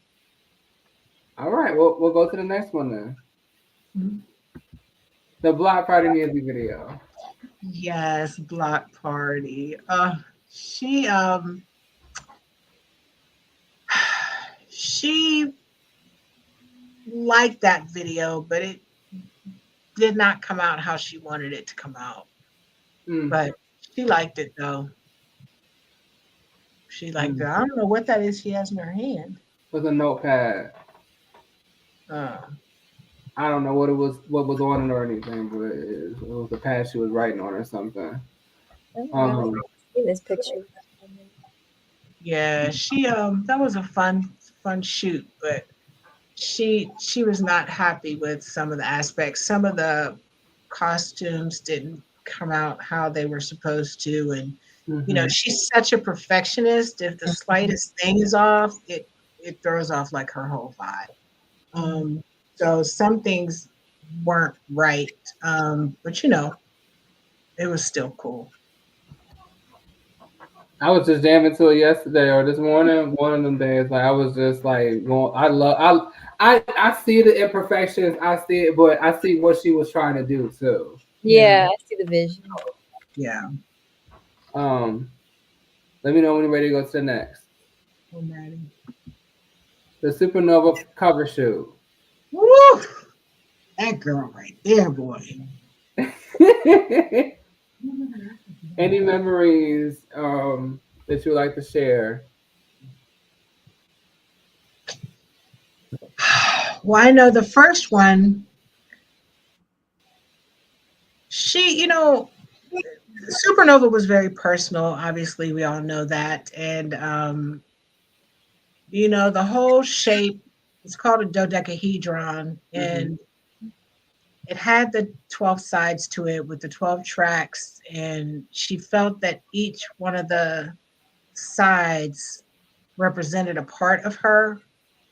And she was in the middle of it. So it was very important for her to take a picture inside of the dodecahedron. And that Mm-hmm. was a difficult shot to pull off, but it was successful. Yeah. So that was a very important shot for her to make. Her legs look shiny in that shot. got some baby oil on. She was actually dancing to Block Party when she took that picture. Her abs, Oh. but she looks very cute in that picture. The third picture, I know it was a challenge to get all those candles lit. I know that. I know that it was a challenge to get the shot right because of the glare of the candles. So it was a challenge, but it came out beautiful. She didn't want to look like a kid in that photo. It was very important for her not to look like a kid in that photo. Mm. The last one,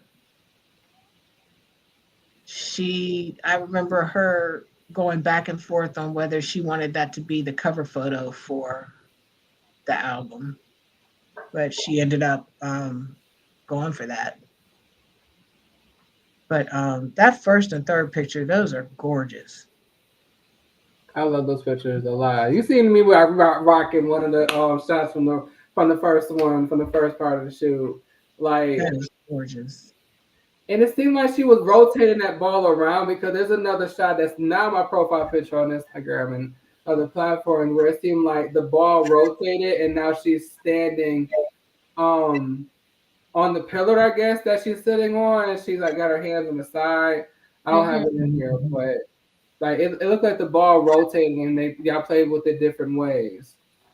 Let me tell you something. She has such a difficult time finding a company that could make a dodecahedron that could fold and fit into the CD and then could come out and then actually expand and fold together and come into the shape. She spent months trying to find somebody to do that, but it was so important for her to make that happen, and she made it happen. Yeah, I've seen them different mock-ups of it. Like there's so many different mock-ups, and I was just like, wow. I'll be wondering sometimes like which one was the actual model that she was actually going to put in CDs. And again, she's like, F it, I'll just do it myself. And then she actually made one and taped it together so that she could show different companies what it was supposed to look like. Was it was it like a purple one with gold sides? What? Say one more time. Was it like a purple one with gold sides? It was gray. It was like it was the same color of. She used our company stationery to do it, and it was like a marble gray, with black writing. I think we saw that at the Fan Expo. Yeah. Okay. All right. That was definitely her stationery on that. Yep. The Wish record stationery. Yep. All right. Let me know when you're ready to go to the next slide. Proceed. All right. The recording process of the album. Do you have any memories or any, I remember, I remember a lot. I remember being in the studio with Rottweiler doing Hot. He was cool. I remember her writing a lot in her own studio, like just playing tracks and writing to it. I missed the whole A New Star Is Born because like Carl was saying, it hit her at a certain time and she wanted to record it at that time, and I wasn't with her at that time, so I missed that. One, I remember going to Afeni's house and listening to Pac's some Pac's stuff, and then she got to take the rest home to listen to and pick what she wanted. And I was just like bugged out, like, oh my God, like Pac's ashes are like 3 feet from me, and I was having a heart attack because I'm such a fan. And she was so kind to us, and that bugged me out. And she she was very connected to Pac, so it was very special for her, you know, to have access to that. Universal Quest was very special because she actually wanted to do a song with Madonna. Yeah. And it wasn't working out. And I had suggested Estero to her, and she had never heard Estero before. And I brought in Estero's album for her to listen to, and she was like, I like her, and I want to make this happen. And, you know, the powers that be, her camp got with Lisa's camp, and they said they liked each other and they wanted to make it happen. And they got into the studio together and vibed out and wrote it.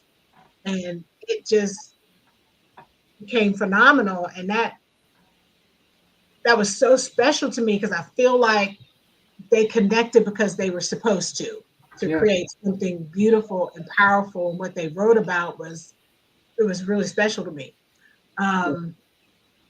And I remember when they were in the studio, they just really vibed out, and they wrote it quick and they recorded it quick. She was only there for a couple days and they wrote it and recorded it, which is pretty fast. I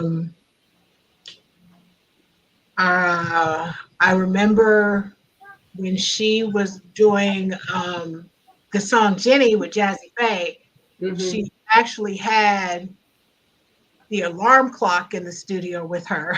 Had that going off because that always got her in the vibe for the song, which that song, the stuff she says in that song is very much how she would normally talk. Is very much her personality in that song. But other than that, I just remember her really, really into her writing. She would constantly have her headphones on, writing all the time because she felt it was her time to showcase what she really wanted to write about and not what the record company wanted her to write about.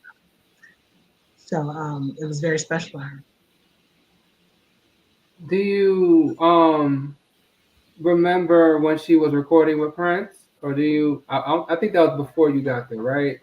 That was before me. And God dog it, one time he came into town and wanted to meet her. And, you know, since I was driving her everywhere, I got to drive her to the hotel. And I was like, this is my chance. I get to meet Prince. And she was like, all right, you can drop me off here. I'll call you when I'm done. So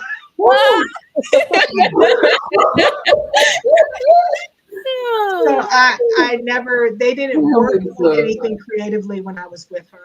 I just missed that opportunity, but they were friends, and you know, he did want to spend time with her when he was.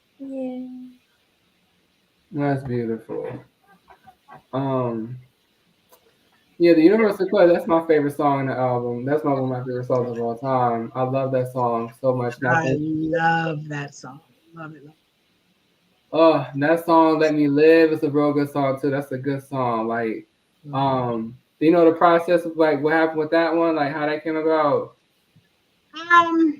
I don't. I just know that she always wanted a different sound, not something that you could turn on the radio and listen to. She wanted it to sound different, and she wanted to express how she felt about it.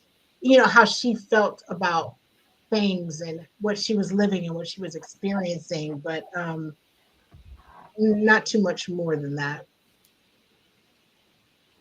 Yeah, like it made me think of I Believe in Me, where I had yesterday. I always looked at the credits of Supernova, and I was really wanting to go about the sampling. And then one day I was going to Genius looking at credits, and I just seen that she sampled Al Green in this. I'm like, sampled Al Green in this song? I listened to the original song. I'm like, yeah, this sounds just like the Al Green song. This sounds just like the Al Green song. Ooh. Yeah. She had an old soul. The song she did with Andre Rison was an old remake. It was a what? It's a remake. Mm-hmm. No, not Rags to Riches. It was or a song she wanted to do with Andre. It was Oh gosh, what was it called? I can't think of what it was right now, but there was an old '70s song that her and Andre always wanted to do together. And I'm sorry, I'm drawing a blank right now. I can't think of what the name of the song. I didn't know about that. That's Okay. cool. They always that's how he ended up getting on the album. Is she always said that whenever she did her solo album, they were going to do that song together. And she reached out and said she was doing it, and told them it was time for them to record the song together. But they ended up doing Rags to Riches. We were talking about that song earlier. Love that song, but same time Andre screaming always gets on my nerves. Rags to riches. Like, sure, pal. Okay, I'm gonna stop. So I'll be talking. I'm gonna stop. Good song. But you learn a lot. But you know, with these songs, you learn a lot about Lisa. You learn a lot about her, and I feel like it's always a slap in the face when people talk trash about it. I'm like, you act like you talking trash about the album to me.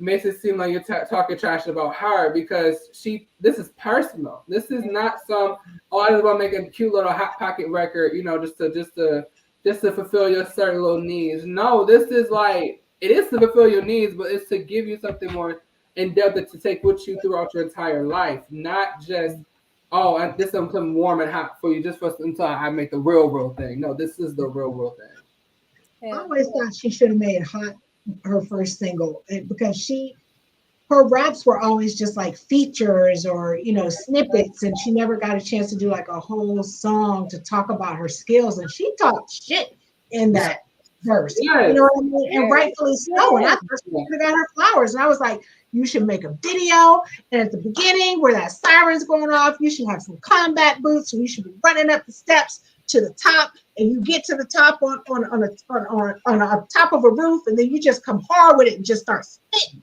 and just be like, "Burn!" And she was like, I don't know if I can do that. And I was like, be aggressive with it. You know what I mean? Like, this is your time to like show your skills, like for the whole song. That was it. Uncle Kyle, remember Uncle Kyle talking about how it was so much of like an idea he had in his mind for like that was like crazy in love and being like what he was thinking too.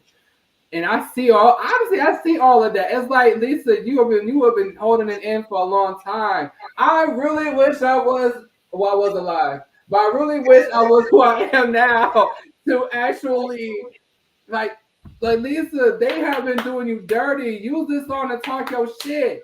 I wanted her to do that so bad. What'd you say? I wanted her to do that so bad. Just you know, here's the funny thing. Tiambra, she's actually one of our Novas. And she said, no, she actually found an old article buried somewhere in an old abandoned website where Lisa did this interview, and she mentioned now she wanted Hot to be the first single. Yes, I might have got to her. I promise you, I was in her ear 24/7. Hot's the one. I'm telling you, Hot's the one. Come out and talk your shit because you deserve it. You deserve it. What happened? If you can share. Nobody was feeling it being the first single. I think I was the only one saying it. Uncle Kyle was saying it should have been the first single too. What? Well, me and Uncle Kyle. God damn. Everybody else was mad. Everybody's like, I'm telling you, I was like with a Hot single because nobody expects you to come out talking mess. I'm telling you. It would have shook people up. It would have shook people up. That's the thing. Exactly. She was lacking people left to right in that song. She probably was talking about the people that was saying nah in that song. This is frustrating. Well, I'll tell you, girl. I'm glad y'all feel me. No, yeah, I always felt you because I'm like, I feel like if I decide to talk to her, we're gonna be like this. What are we What are we right now? And you keep it real. You don't be sugarcoat, and you be trying to be, try to be level. You know what I'm saying? But sometimes when it's called for, and you were saying that about Lisa. Lisa, this is called for it. Talk your shit. Woo! Ooh, I tell you, child. And then being in the studio with Rottweiler making it, and he has you all hyping there and everything, and he's all gigantic. You was on the song too. You was on the song.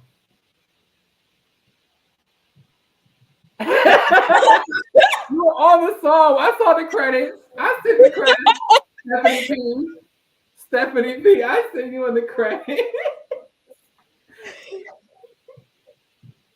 You did a great job. Don't be ashamed. You did a great job. That's another reason why I should have been a single. People hear your effort vocally. You did a great job. Like Ronald was reciting his part earlier, and I was like, I didn't even know that was you. Like, okay. I came in, y'all that's that fire to the rain. Y'all did a great job. Y'all did a great job. What other songs? Because I listen, we don't get fed like this about Supernova often. So, and this is the weekend. So I kind of want to soak this in, if you don't mind, before we move on to the next slide. Because Breathe. Do you remember the making of that? You know, it's all, a lot of it blurs together for me because there was just months of writing and being in the studio, months and months of writing and being in the studio. So it's hard for me to differentiate. That's fine. Because it was work. You know what I mean? It was, yeah. Just getting it done. Work. You know, and to me, like when you say a particular song, that spans over so much for me because she might have been writing Breathe 6 different times we were in the studio. You know what I mean? And recording a verse on one day and then a different verse on another day. You know what I mean? So it all blurs together to me. So I can't remember specific things about specific times because she recorded some in Atlanta, you know, but I specifically remember Hot because we flew to New York and were there for a period of a couple of days to record that specific song.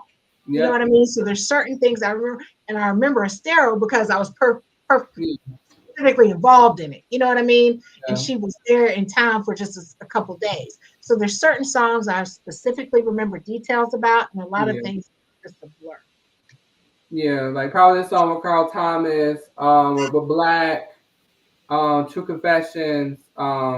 I don't know, like we try to like, you know, grab different stuff. We jump in, but we can go to the next one if you want to go to the next one if that's the sign. All right. 3D, recording 3D. What memories do you have of Lisa being in the studio for this album? Oh gosh. Wow. Okay, this wasn't supposed to bring this reaction, but like just Lisa, you know, we could just talk about Lisa and you know, like how excited, you know, the concept of the album. Do you remember her talking about the concept of the album with you? Like, you know, it's gonna be called 3D, and this is what's gonna be the ideas.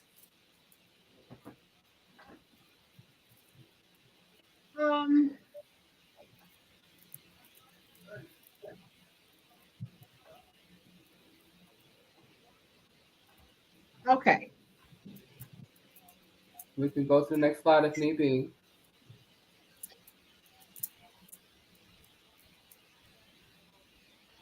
This was being recorded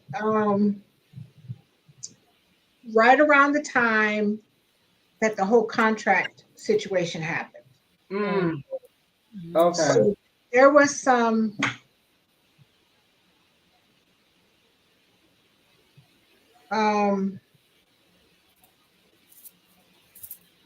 let's get this done so we can move on. Because I really would like to use my voice in my own space. So there wasn't a lot of working together. It was a lot of working apart and just tell me where I need to be and let's get it done, Yeah. kind of thing. Um, yeah. I heard that. Did you want um, to go ahead?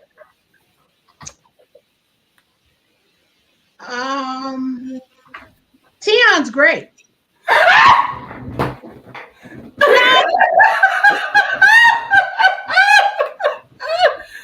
We can go to the next slide. We can go to the next slide. All right, let's go. Let's go. All right, boom. All she did was confirm what I was already saying.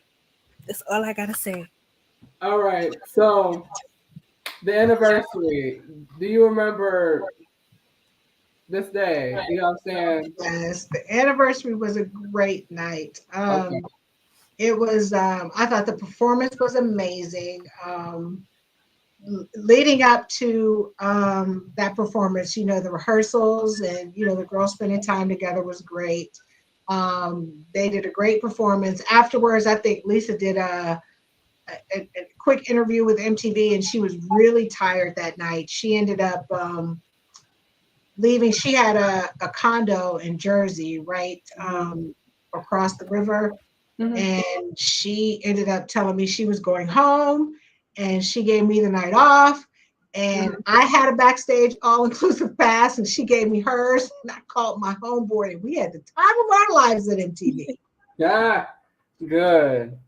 That is, so she didn't really kick it afterwards. She came and did her performance, and then she bounced that night. Yeah, but everybody was there. Everybody loved the performance. She had a good time that night, but then she cut the night short. And what else is there? And we could that's the red carpet. When she went there, she walked the red carpet. Yes, she did. Her and the girls did. Oh, I didn't know. I didn't. We only seen her. I never. Yeah. I didn't know T. Oh, I thought they walked together. I love those outfits too. Right. I love those outfits. We But keep that wondering. was when she was doing the 40-day fast. Yeah. Yeah. That is when she was doing that. But that was a great, great, great night.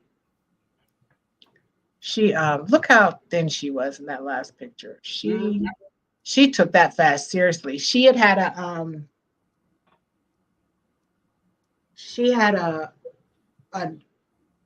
dream actually that she was going to die. And she felt that she could kind of have a reset, and that monkey could get off her back if she did the 40-day fast. And that's what that was about. And then she went to Honduras and it happened. I remember Wanda talking about that moment too in an interview. Yeah. I'll never forget it. She told me in the car. And it just came out of nowhere. And I wasn't like, how do you respond to somebody when they tell you that? It's like, I didn't quite know what to say. But she said it had to do with her being in a forest, and she didn't tell me what happened, but she told me that she died in the dream, and that she felt she needed to cleanse and do a total cleanse, and that she was going to do it for 40 days and 40 nights like Jesus did. And that was going to cleanse her mind and her body and her soul, and she was going to try to get her mind right and get that out of her system. And so she wasn't going to think about it, and just kind of get a clean spirit. And she did it, and messed around and happened. Wanda said she had premonitions about it and didn't tell Lisa because she thought it was gonna be real. Then Lisa told her, she knew she was gonna die, and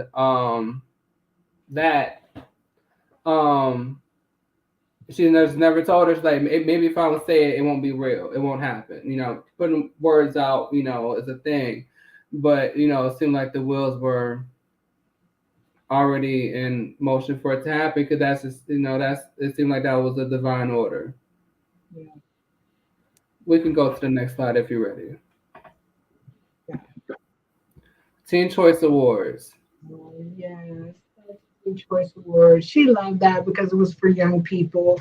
Yeah. And they just absolutely adored her. So she loved being there with the young people. She felt like she had an impact on the young people. So Mm-hmm.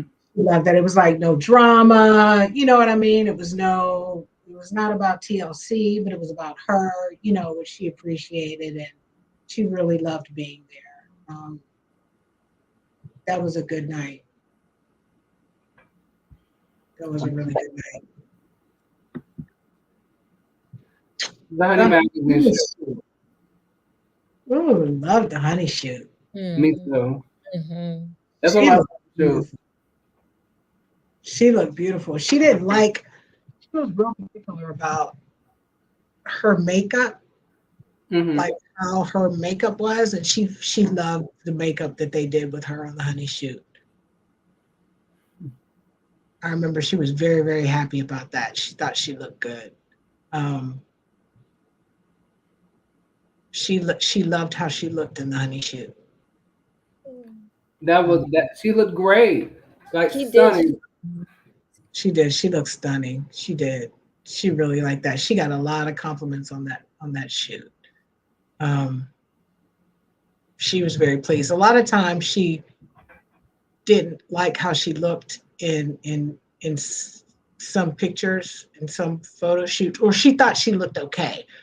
But a lot of times she thought she looked okay, but she thought she looked pretty in the photo, in the honey shoot.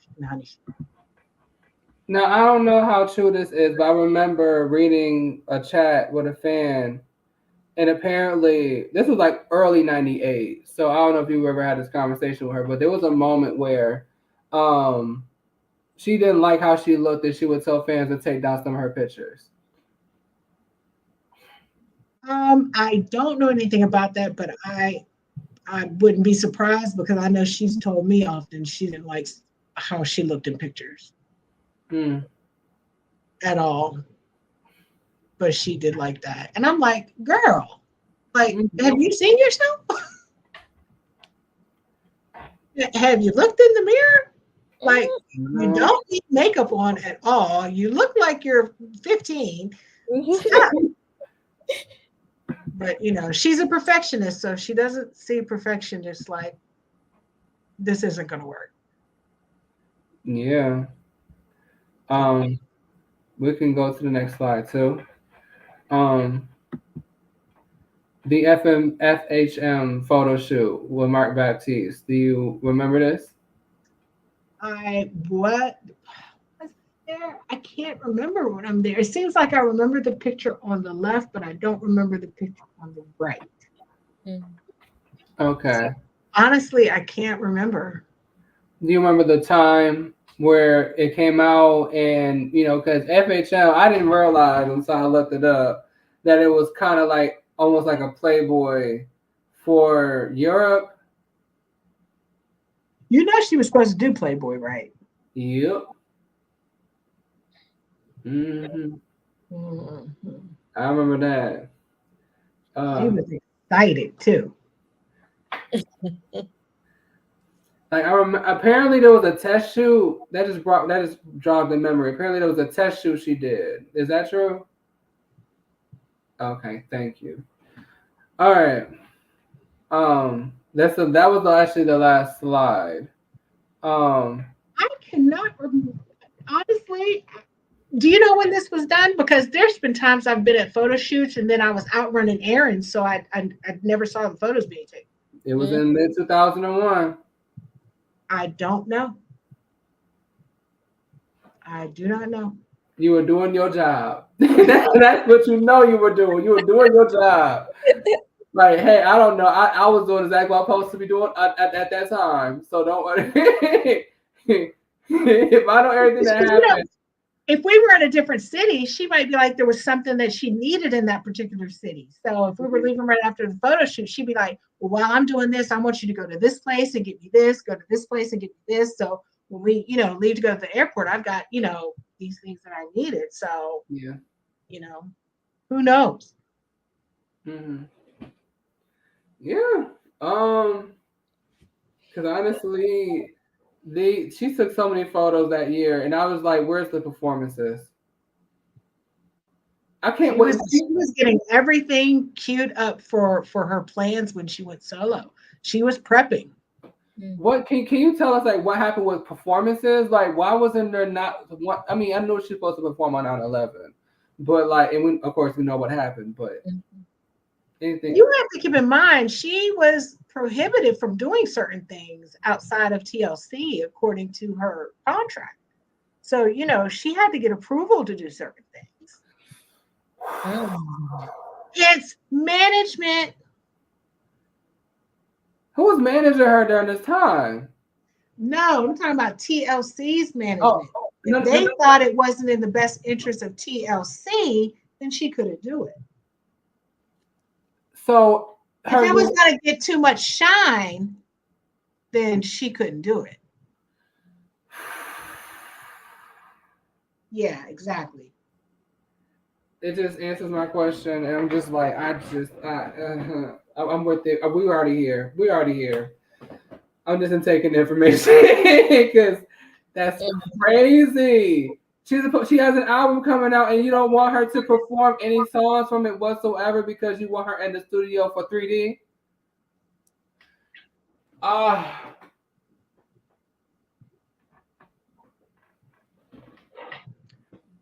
That is right. You hit it right there, right? Because fans were giving her hell for not being in the studio when they started recording. I seen the, like, we were doing our digging. I seen it, like, people. Why are fans?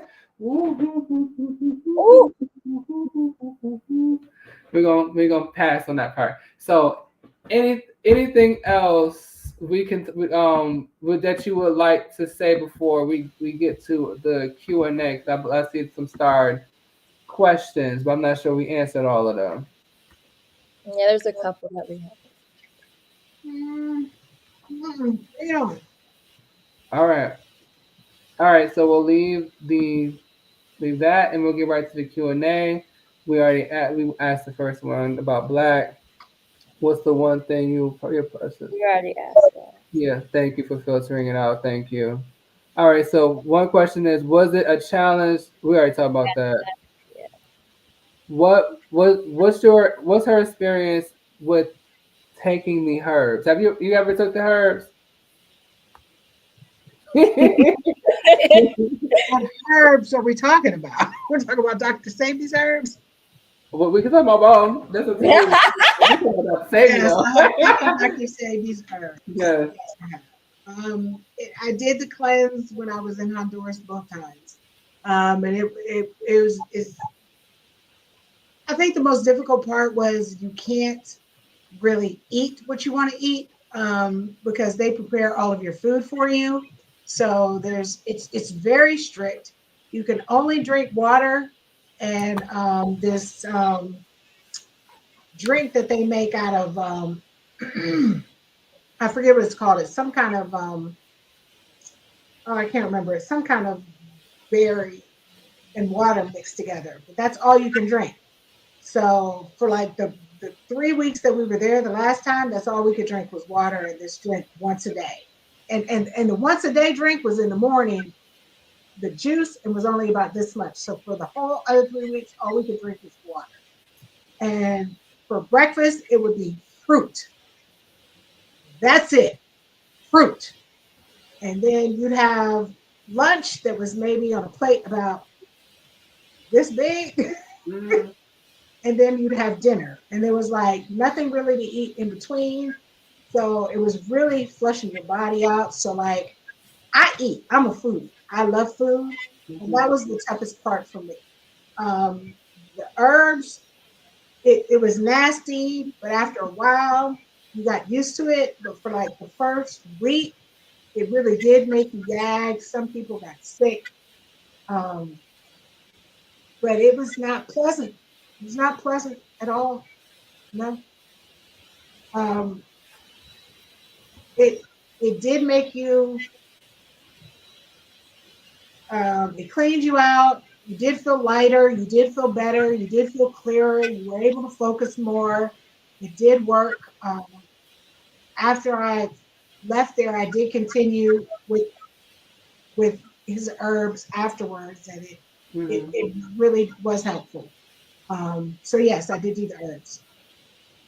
I stayed in touch with Stevie for a while and did some of his other products as well. So yes. Okay. All right. The next question is, what was your experience in Honduras on a spiritual level? Did you feel the same things Lisa felt?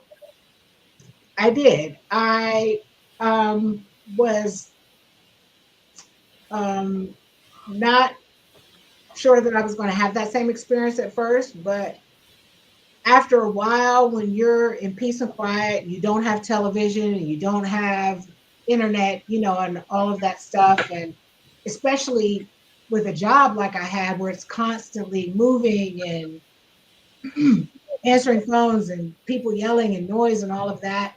And then you're just slowed down and you're in peace and quiet. And the village that we were at was actually at the foot of a mountain on top of a hot spring. So you could actually go, they built a hut over a hot spring so that you could actually, first of all, the hot spring ran through the village in between two rows of huts. So every time you walked, you're getting steam from the hot spring, which is full of minerals. So you're constantly getting minerals on the outside of your body and you're cleaning the inside of your body. So that's bound to make you feel better. But you could actually walk into a hut and it was like a natural sauna, where you could clean the toxins from your skin and your body. And the baths and the showers that we took were from the waters from the hot spring. So you're constantly just getting clean from the inside out every day. And that's bound to make you feel better.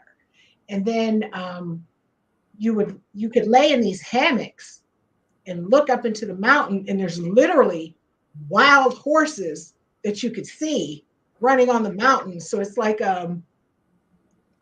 something from a movie. So I mean, when you get so much peace and quiet and your body feels so much better, I mean, you're bound to feel better spiritually and mentally, and you have time to stop and think and contemplate everything, and things just slow down, and you do have I don't know if you want to call it a spiritual awakening or whatever, but it's just because you slow down so much and you have time to think and you're clearer and you feel better and you're lighter and you're getting rest, and you just have that kind of awakening in your soul because you're so rested and clean. Yeah, I honestly wanted to experience that, but then then Dr. Sabi passed, so I was like, I kind of felt like at that point everything would probably be controlled in a certain way and probably tampered with, which made me iffy about it. But I think it's a way of life there. I mean, regardless if Sabi's there or not. I mean, it's still the same belief system, it's still the same products, it's still the same culture. So I don't think that would be changed at all. Okay.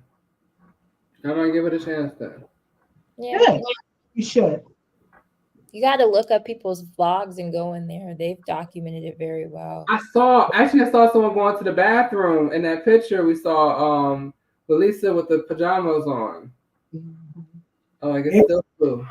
Yeah, it's interesting. You can go to the bathroom, but you can't flush the toilet with the toilet paper, so you have to wipe and put it in the garbage can. But it's weird because you're so clean, it doesn't stink. If you can believe it or not. And Lisa told us that, and we didn't believe it, but it's actually true. It's true. It kind of makes sense. It made me think of the people that I knew, like, oh, I haven't showered in a couple of days or something, and they're that funky. I'm like, well, okay. I kind of believe you. All right. You know what's one of the best things there? They have a shower that's built outside, and you can actually take a shower outside in nature with the hot spring water with the sun coming down on you, and there's nothing like it in the world. It's amazing. Like with the video we seen of Lisa, rapping. Yes. Yeah, that one. Gotcha. She looks so happy. She's just. So the next question is, Stephanie, blessings to you. I just want to know, you mentioned, let me put it up here. I just want to know, you mentioned Lisa was a loner. When she wasn't working with, what was she doing when she wasn't working? What books did she read? What was some of her favorite sayings? Oh God. Well, she read a lot of books on health and cooking, things about live foods, how to cook healthy, things like that. She would read books that friends would recommend to her. A lot of what Dr. Sadie would recommend for her to read. Um, she read some books on Kundalini yoga. Um, I recall what she would do. She was just a regular person. She would hang out at her house. She would cook. She would clean. She would write. She would create. She would be online talking to her fans. She would, you know, talk to her family. She would, plan family outings. She was just a regular person. She would just hang out and do the same things you or I would do. Um, she was just a regular person. She'd get a taste for something and she'd go out and want to go out and get some Chinese food. You know what I mean? She just was a regular person. She did nothing. You would not think she was a superstar if you just didn't know who she was. The next question is, what was Lisa's best cooked meal? Mm. She liked to cook shrimp and lobster stuffed salmon. She would get a big salmon and fillet it, and she would get Dungeness crab and huge shrimp and stuff it inside and bake it. And it would be insane. That's a pescatarian meal, honey. That's a pescatarian meal. I'll probably would try it. Like that's And a lot of meat, but I'll try it. she would make that for like Thanksgiving and Christmas. And she loved to eat grits and avocado because she thought the avocado tastes like scrambled eggs. And I never believed it till I tried it, and it actually does. It has like the consistency of a scrambled egg, and it tastes like eggs. Yep. Yep. She loved to eat almonds, and she loved to make smoothies. The smoothies with almond milk, frozen fruit, and a little bit of vanilla. She would eat that as a meal. She loved cereal with almond milk. Cheerios and vanilla, almond milk. That's all mine. I love that song. I tried it again recently, like Cheerios with vanilla almond milk. I tried it again. When I first tried it, I didn't like it. I'm like, this is damn sweet. But A little bit of maple syrup for the sweetness. You said, what was it? A little bit of maple syrup for the sweetness. That's what she would use instead of sugar. Oh, so like plain Cheerio with okay, gotcha. She would get like she put like maybe a half of bag, like a half of blender full of frozen like blueberries, and then maybe half of what was left full of almond milk, and then she put a dash of maple syrup and maybe a teaspoon of vanilla and blend it all up, and it would be just the most delicious smoothie ever. All right. Well, we got this on camera, so I'm gonna go back to this and see how I'm gonna feel. Trying it. Now give an update. The next question is, which is the last one, by Angie herself. Was it hard cooking for her since she didn't eat certain things? Well, the stuff that she would have me cooking was the simple stuff like the grits and the almond, the avocado or fruit or things like that. She did the big cooking herself because she was so picky. She was so picky. So no, it wasn't hard because I would do the simple thing. Miss Angie. Yes. But she was she told me that when she decided to give up meat, she had been cooking chicken in a pan one day and she saw the veins and the blood and it turned her off so much she decided not to eat anymore, and that did it for her. What blood too much? The chicken she was cooking, she saw the blood and the veins when she was cooking it, and that's what turned her off to it, and she couldn't do it anymore. You know, I'm starting to get like that myself because all I love it when it's already prepared. Exactly. That's different. But when you see the process, damn, like, you know, you kind of think of the suffering the animal had to go through to get here. But at the same time, we be suffering if the motherfuckers came over and start chewing on us. So I'm just saying, I don't know. She don't give a damn about the fish. Right, she didn't give a damn about she that. She don't give a damn about the fish. But it was the chicken, though. It was the chicken. Wet blood. It was just too much. Yeah. Felt it.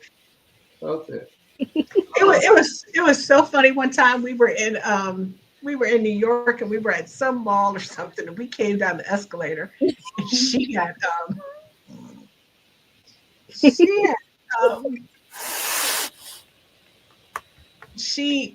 was just on one that day, and everything smelled so good in there, and she got a slice of pizza and a Cinnabon. And she was like, don't tell anyone I ate this pizza and this Cinnabon because it's got dairy on it. Shh. Back then, that seemed so like innocent. It was just like, okay, Lisa, I won't tell nobody. She crushed that piece of pizza and that Cinnabon. I was like, I won't tell anybody. But it tickled me so much to see her like actually splurge once and do something bad. You know, she thought that was like the worst thing in the world was to eat a piece of pizza and a Cinnabon. Look at Angie. I'm not there, but you can to see me coming. I'm right there with you. I was pescatarian for summer, but I folded on fried chicken. I love fried chicken. I can't. Like, that is the meat I love. I tried what's it called? Jackfruit. I was trying to make it, but it wasn't coming out right. And but I was trying. I'll try it again, but I'm saying that chicken, good. Good.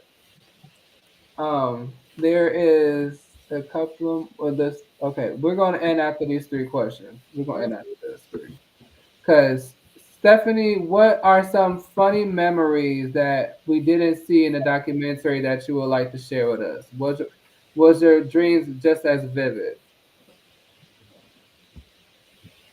Oh, funny memories. I remember one time I went to go get her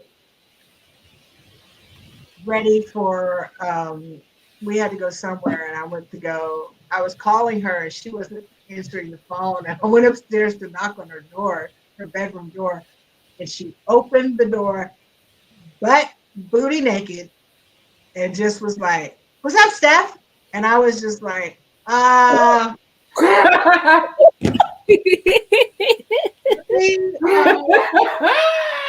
to get ready to leave in like 30 minutes, and she's just sitting there having a full-on conversation with me.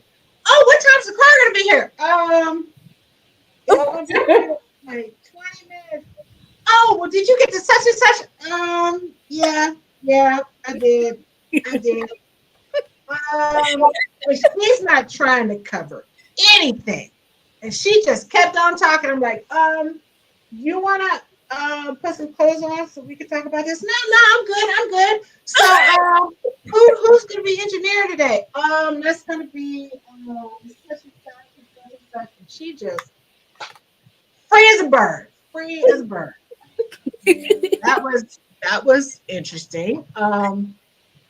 Another time we had similar to a story that was told earlier today by Ian. We were in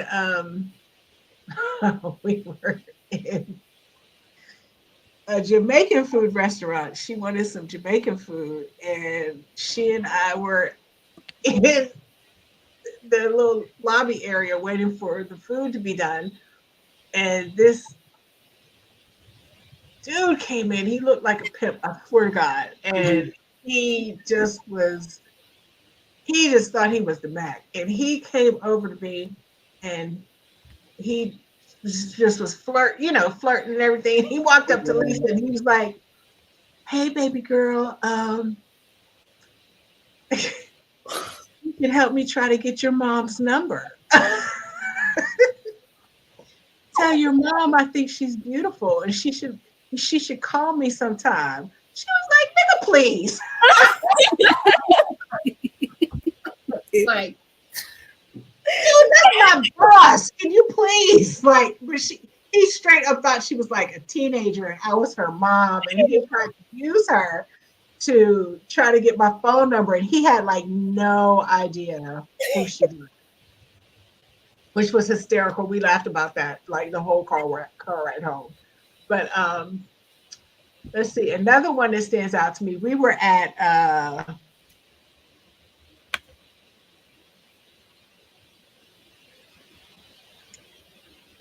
this one pissed me off, but it was funny.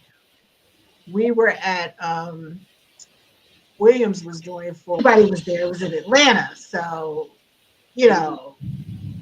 everybody was there. And Hype said, "Well, when you guys get there, go back into the back where I'm set up, so you won't have to be around all the riffraff because everybody was there getting high, getting drunk, and it was just rappers everywhere." Where was and it was in Atlanta. Okay. And we got there and we went into the back, and it was just me and her back there. We were waiting for Hype to get back there, and Master P came back in the back, and Lisa walked up to him and was like, "Oh, hey," she had never met him. And she was like, "Hey, Master P, it's nice to meet you. I'm Lisa." And he was like real cocky and conceited. And he was like, he didn't even like really acknowledge her or shake her hand when she held her hand out. And he was like, "Oh, so now you can run back, little girl, and tell all your little friends that you met Master P now." And like turned around and walked away from her to the other side of the room. And she just looked at me, and I wanted to cuss him out so bad, but I'm personal assistant. That's not my place. And then Hype came in there, and he was like, "Oh, Hype, what's up?" And Hype was like, "Oh, so I see you met my girl Left Eye."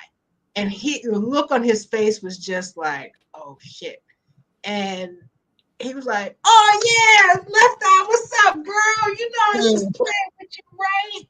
And she looked at him like, "Nigga, don't get out of my face with that bullshit you just pulled on me."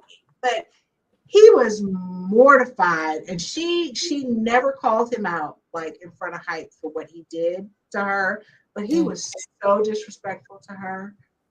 Like I've never had any respect for him since then. But yeah, okay. So funny memories, and didn't see it. What was that? Was that Courtney laughing like that? Oh, see, Angie, see, it's a hot mess. What was the other part of that question? Do you remember any of your dreams vividly? No, I do not. Gotcha. No, I do not. Did you try her gumbo? I did not try her gumbo, but I've heard it's phenomenal. I have tried some of her other cooking though, and it's really good. It's Oh. really good. I've tried her salmon was phenomenal. It's very tender and very good. She uses a lot of herbs and spices, like natural herbs and spices when she cooks, which makes it really brings out the natural flavor in a lot of her food. But I have not tried her gumbo. I've tried her crab, her shrimp, her salmon,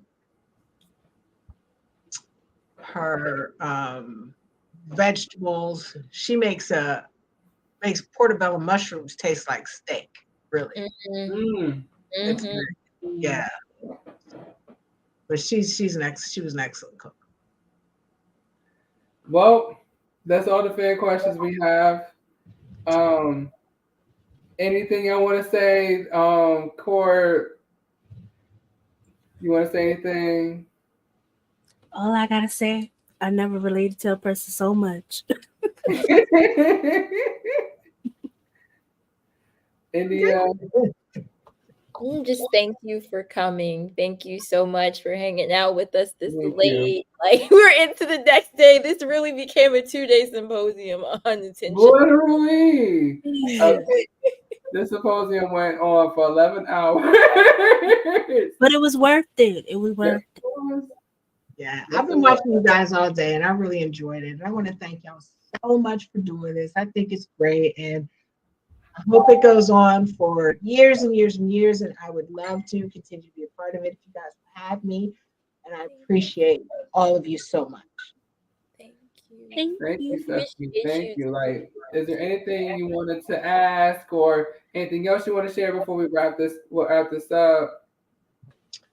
I want to know what is it that drives you guys to do this? Because I know it's got to be so time consuming. I mean, everybody. I mean, there's a lot of us that loves Lisa, but you guys have gone so far and above. Like, what is it that does it for you guys?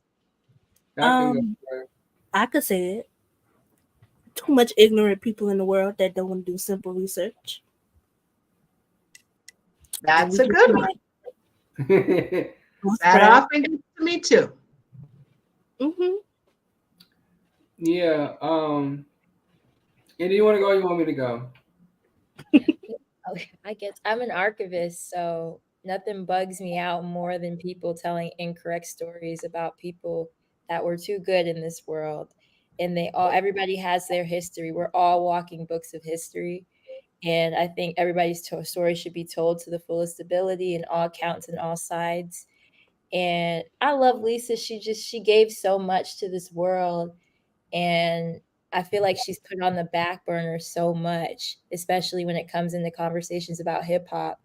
And I want her to be acknowledged rightfully.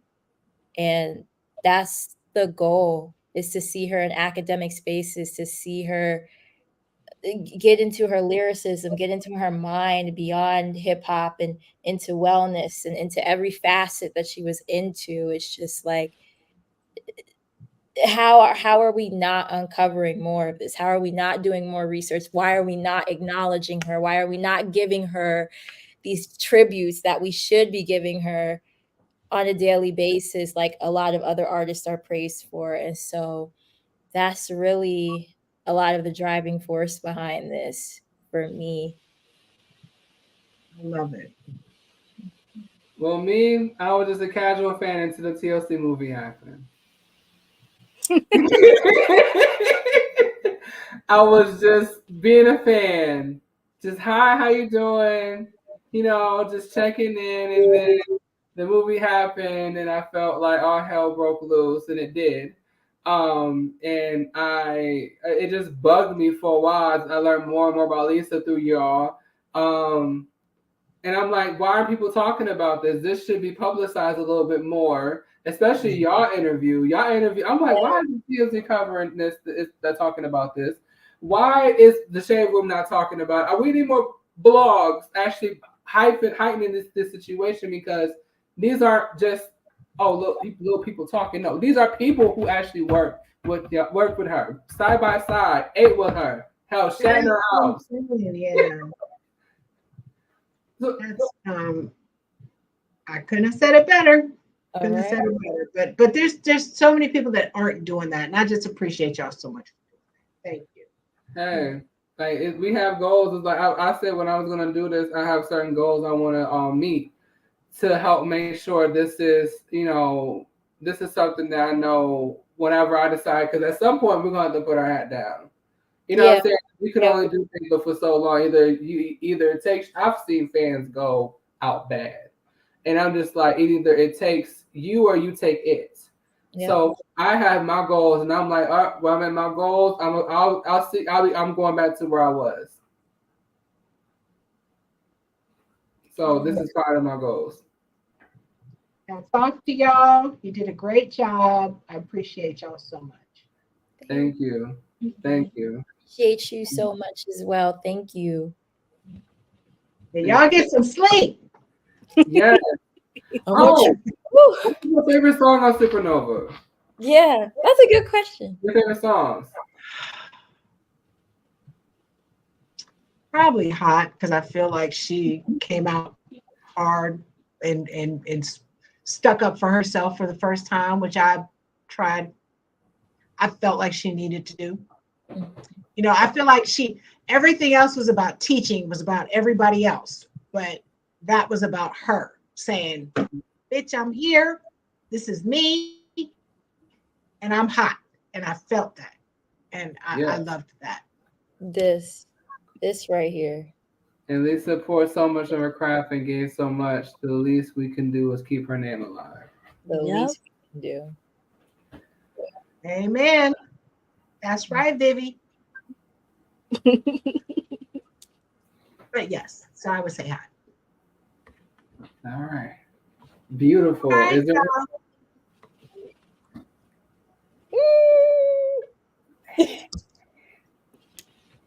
all right, y'all. I'll talk to y'all later. I'm sure I'll be talking to y'all. Yes. Yeah, let's start off. I'm not connected with you yet, but see, India done messed up because now I know her. And you know, this dude right here, he's always got me to deal with. So y'all done messed up now. So I'm sure I'll be in touch. Okay. Okay. All right. Good night, y'all.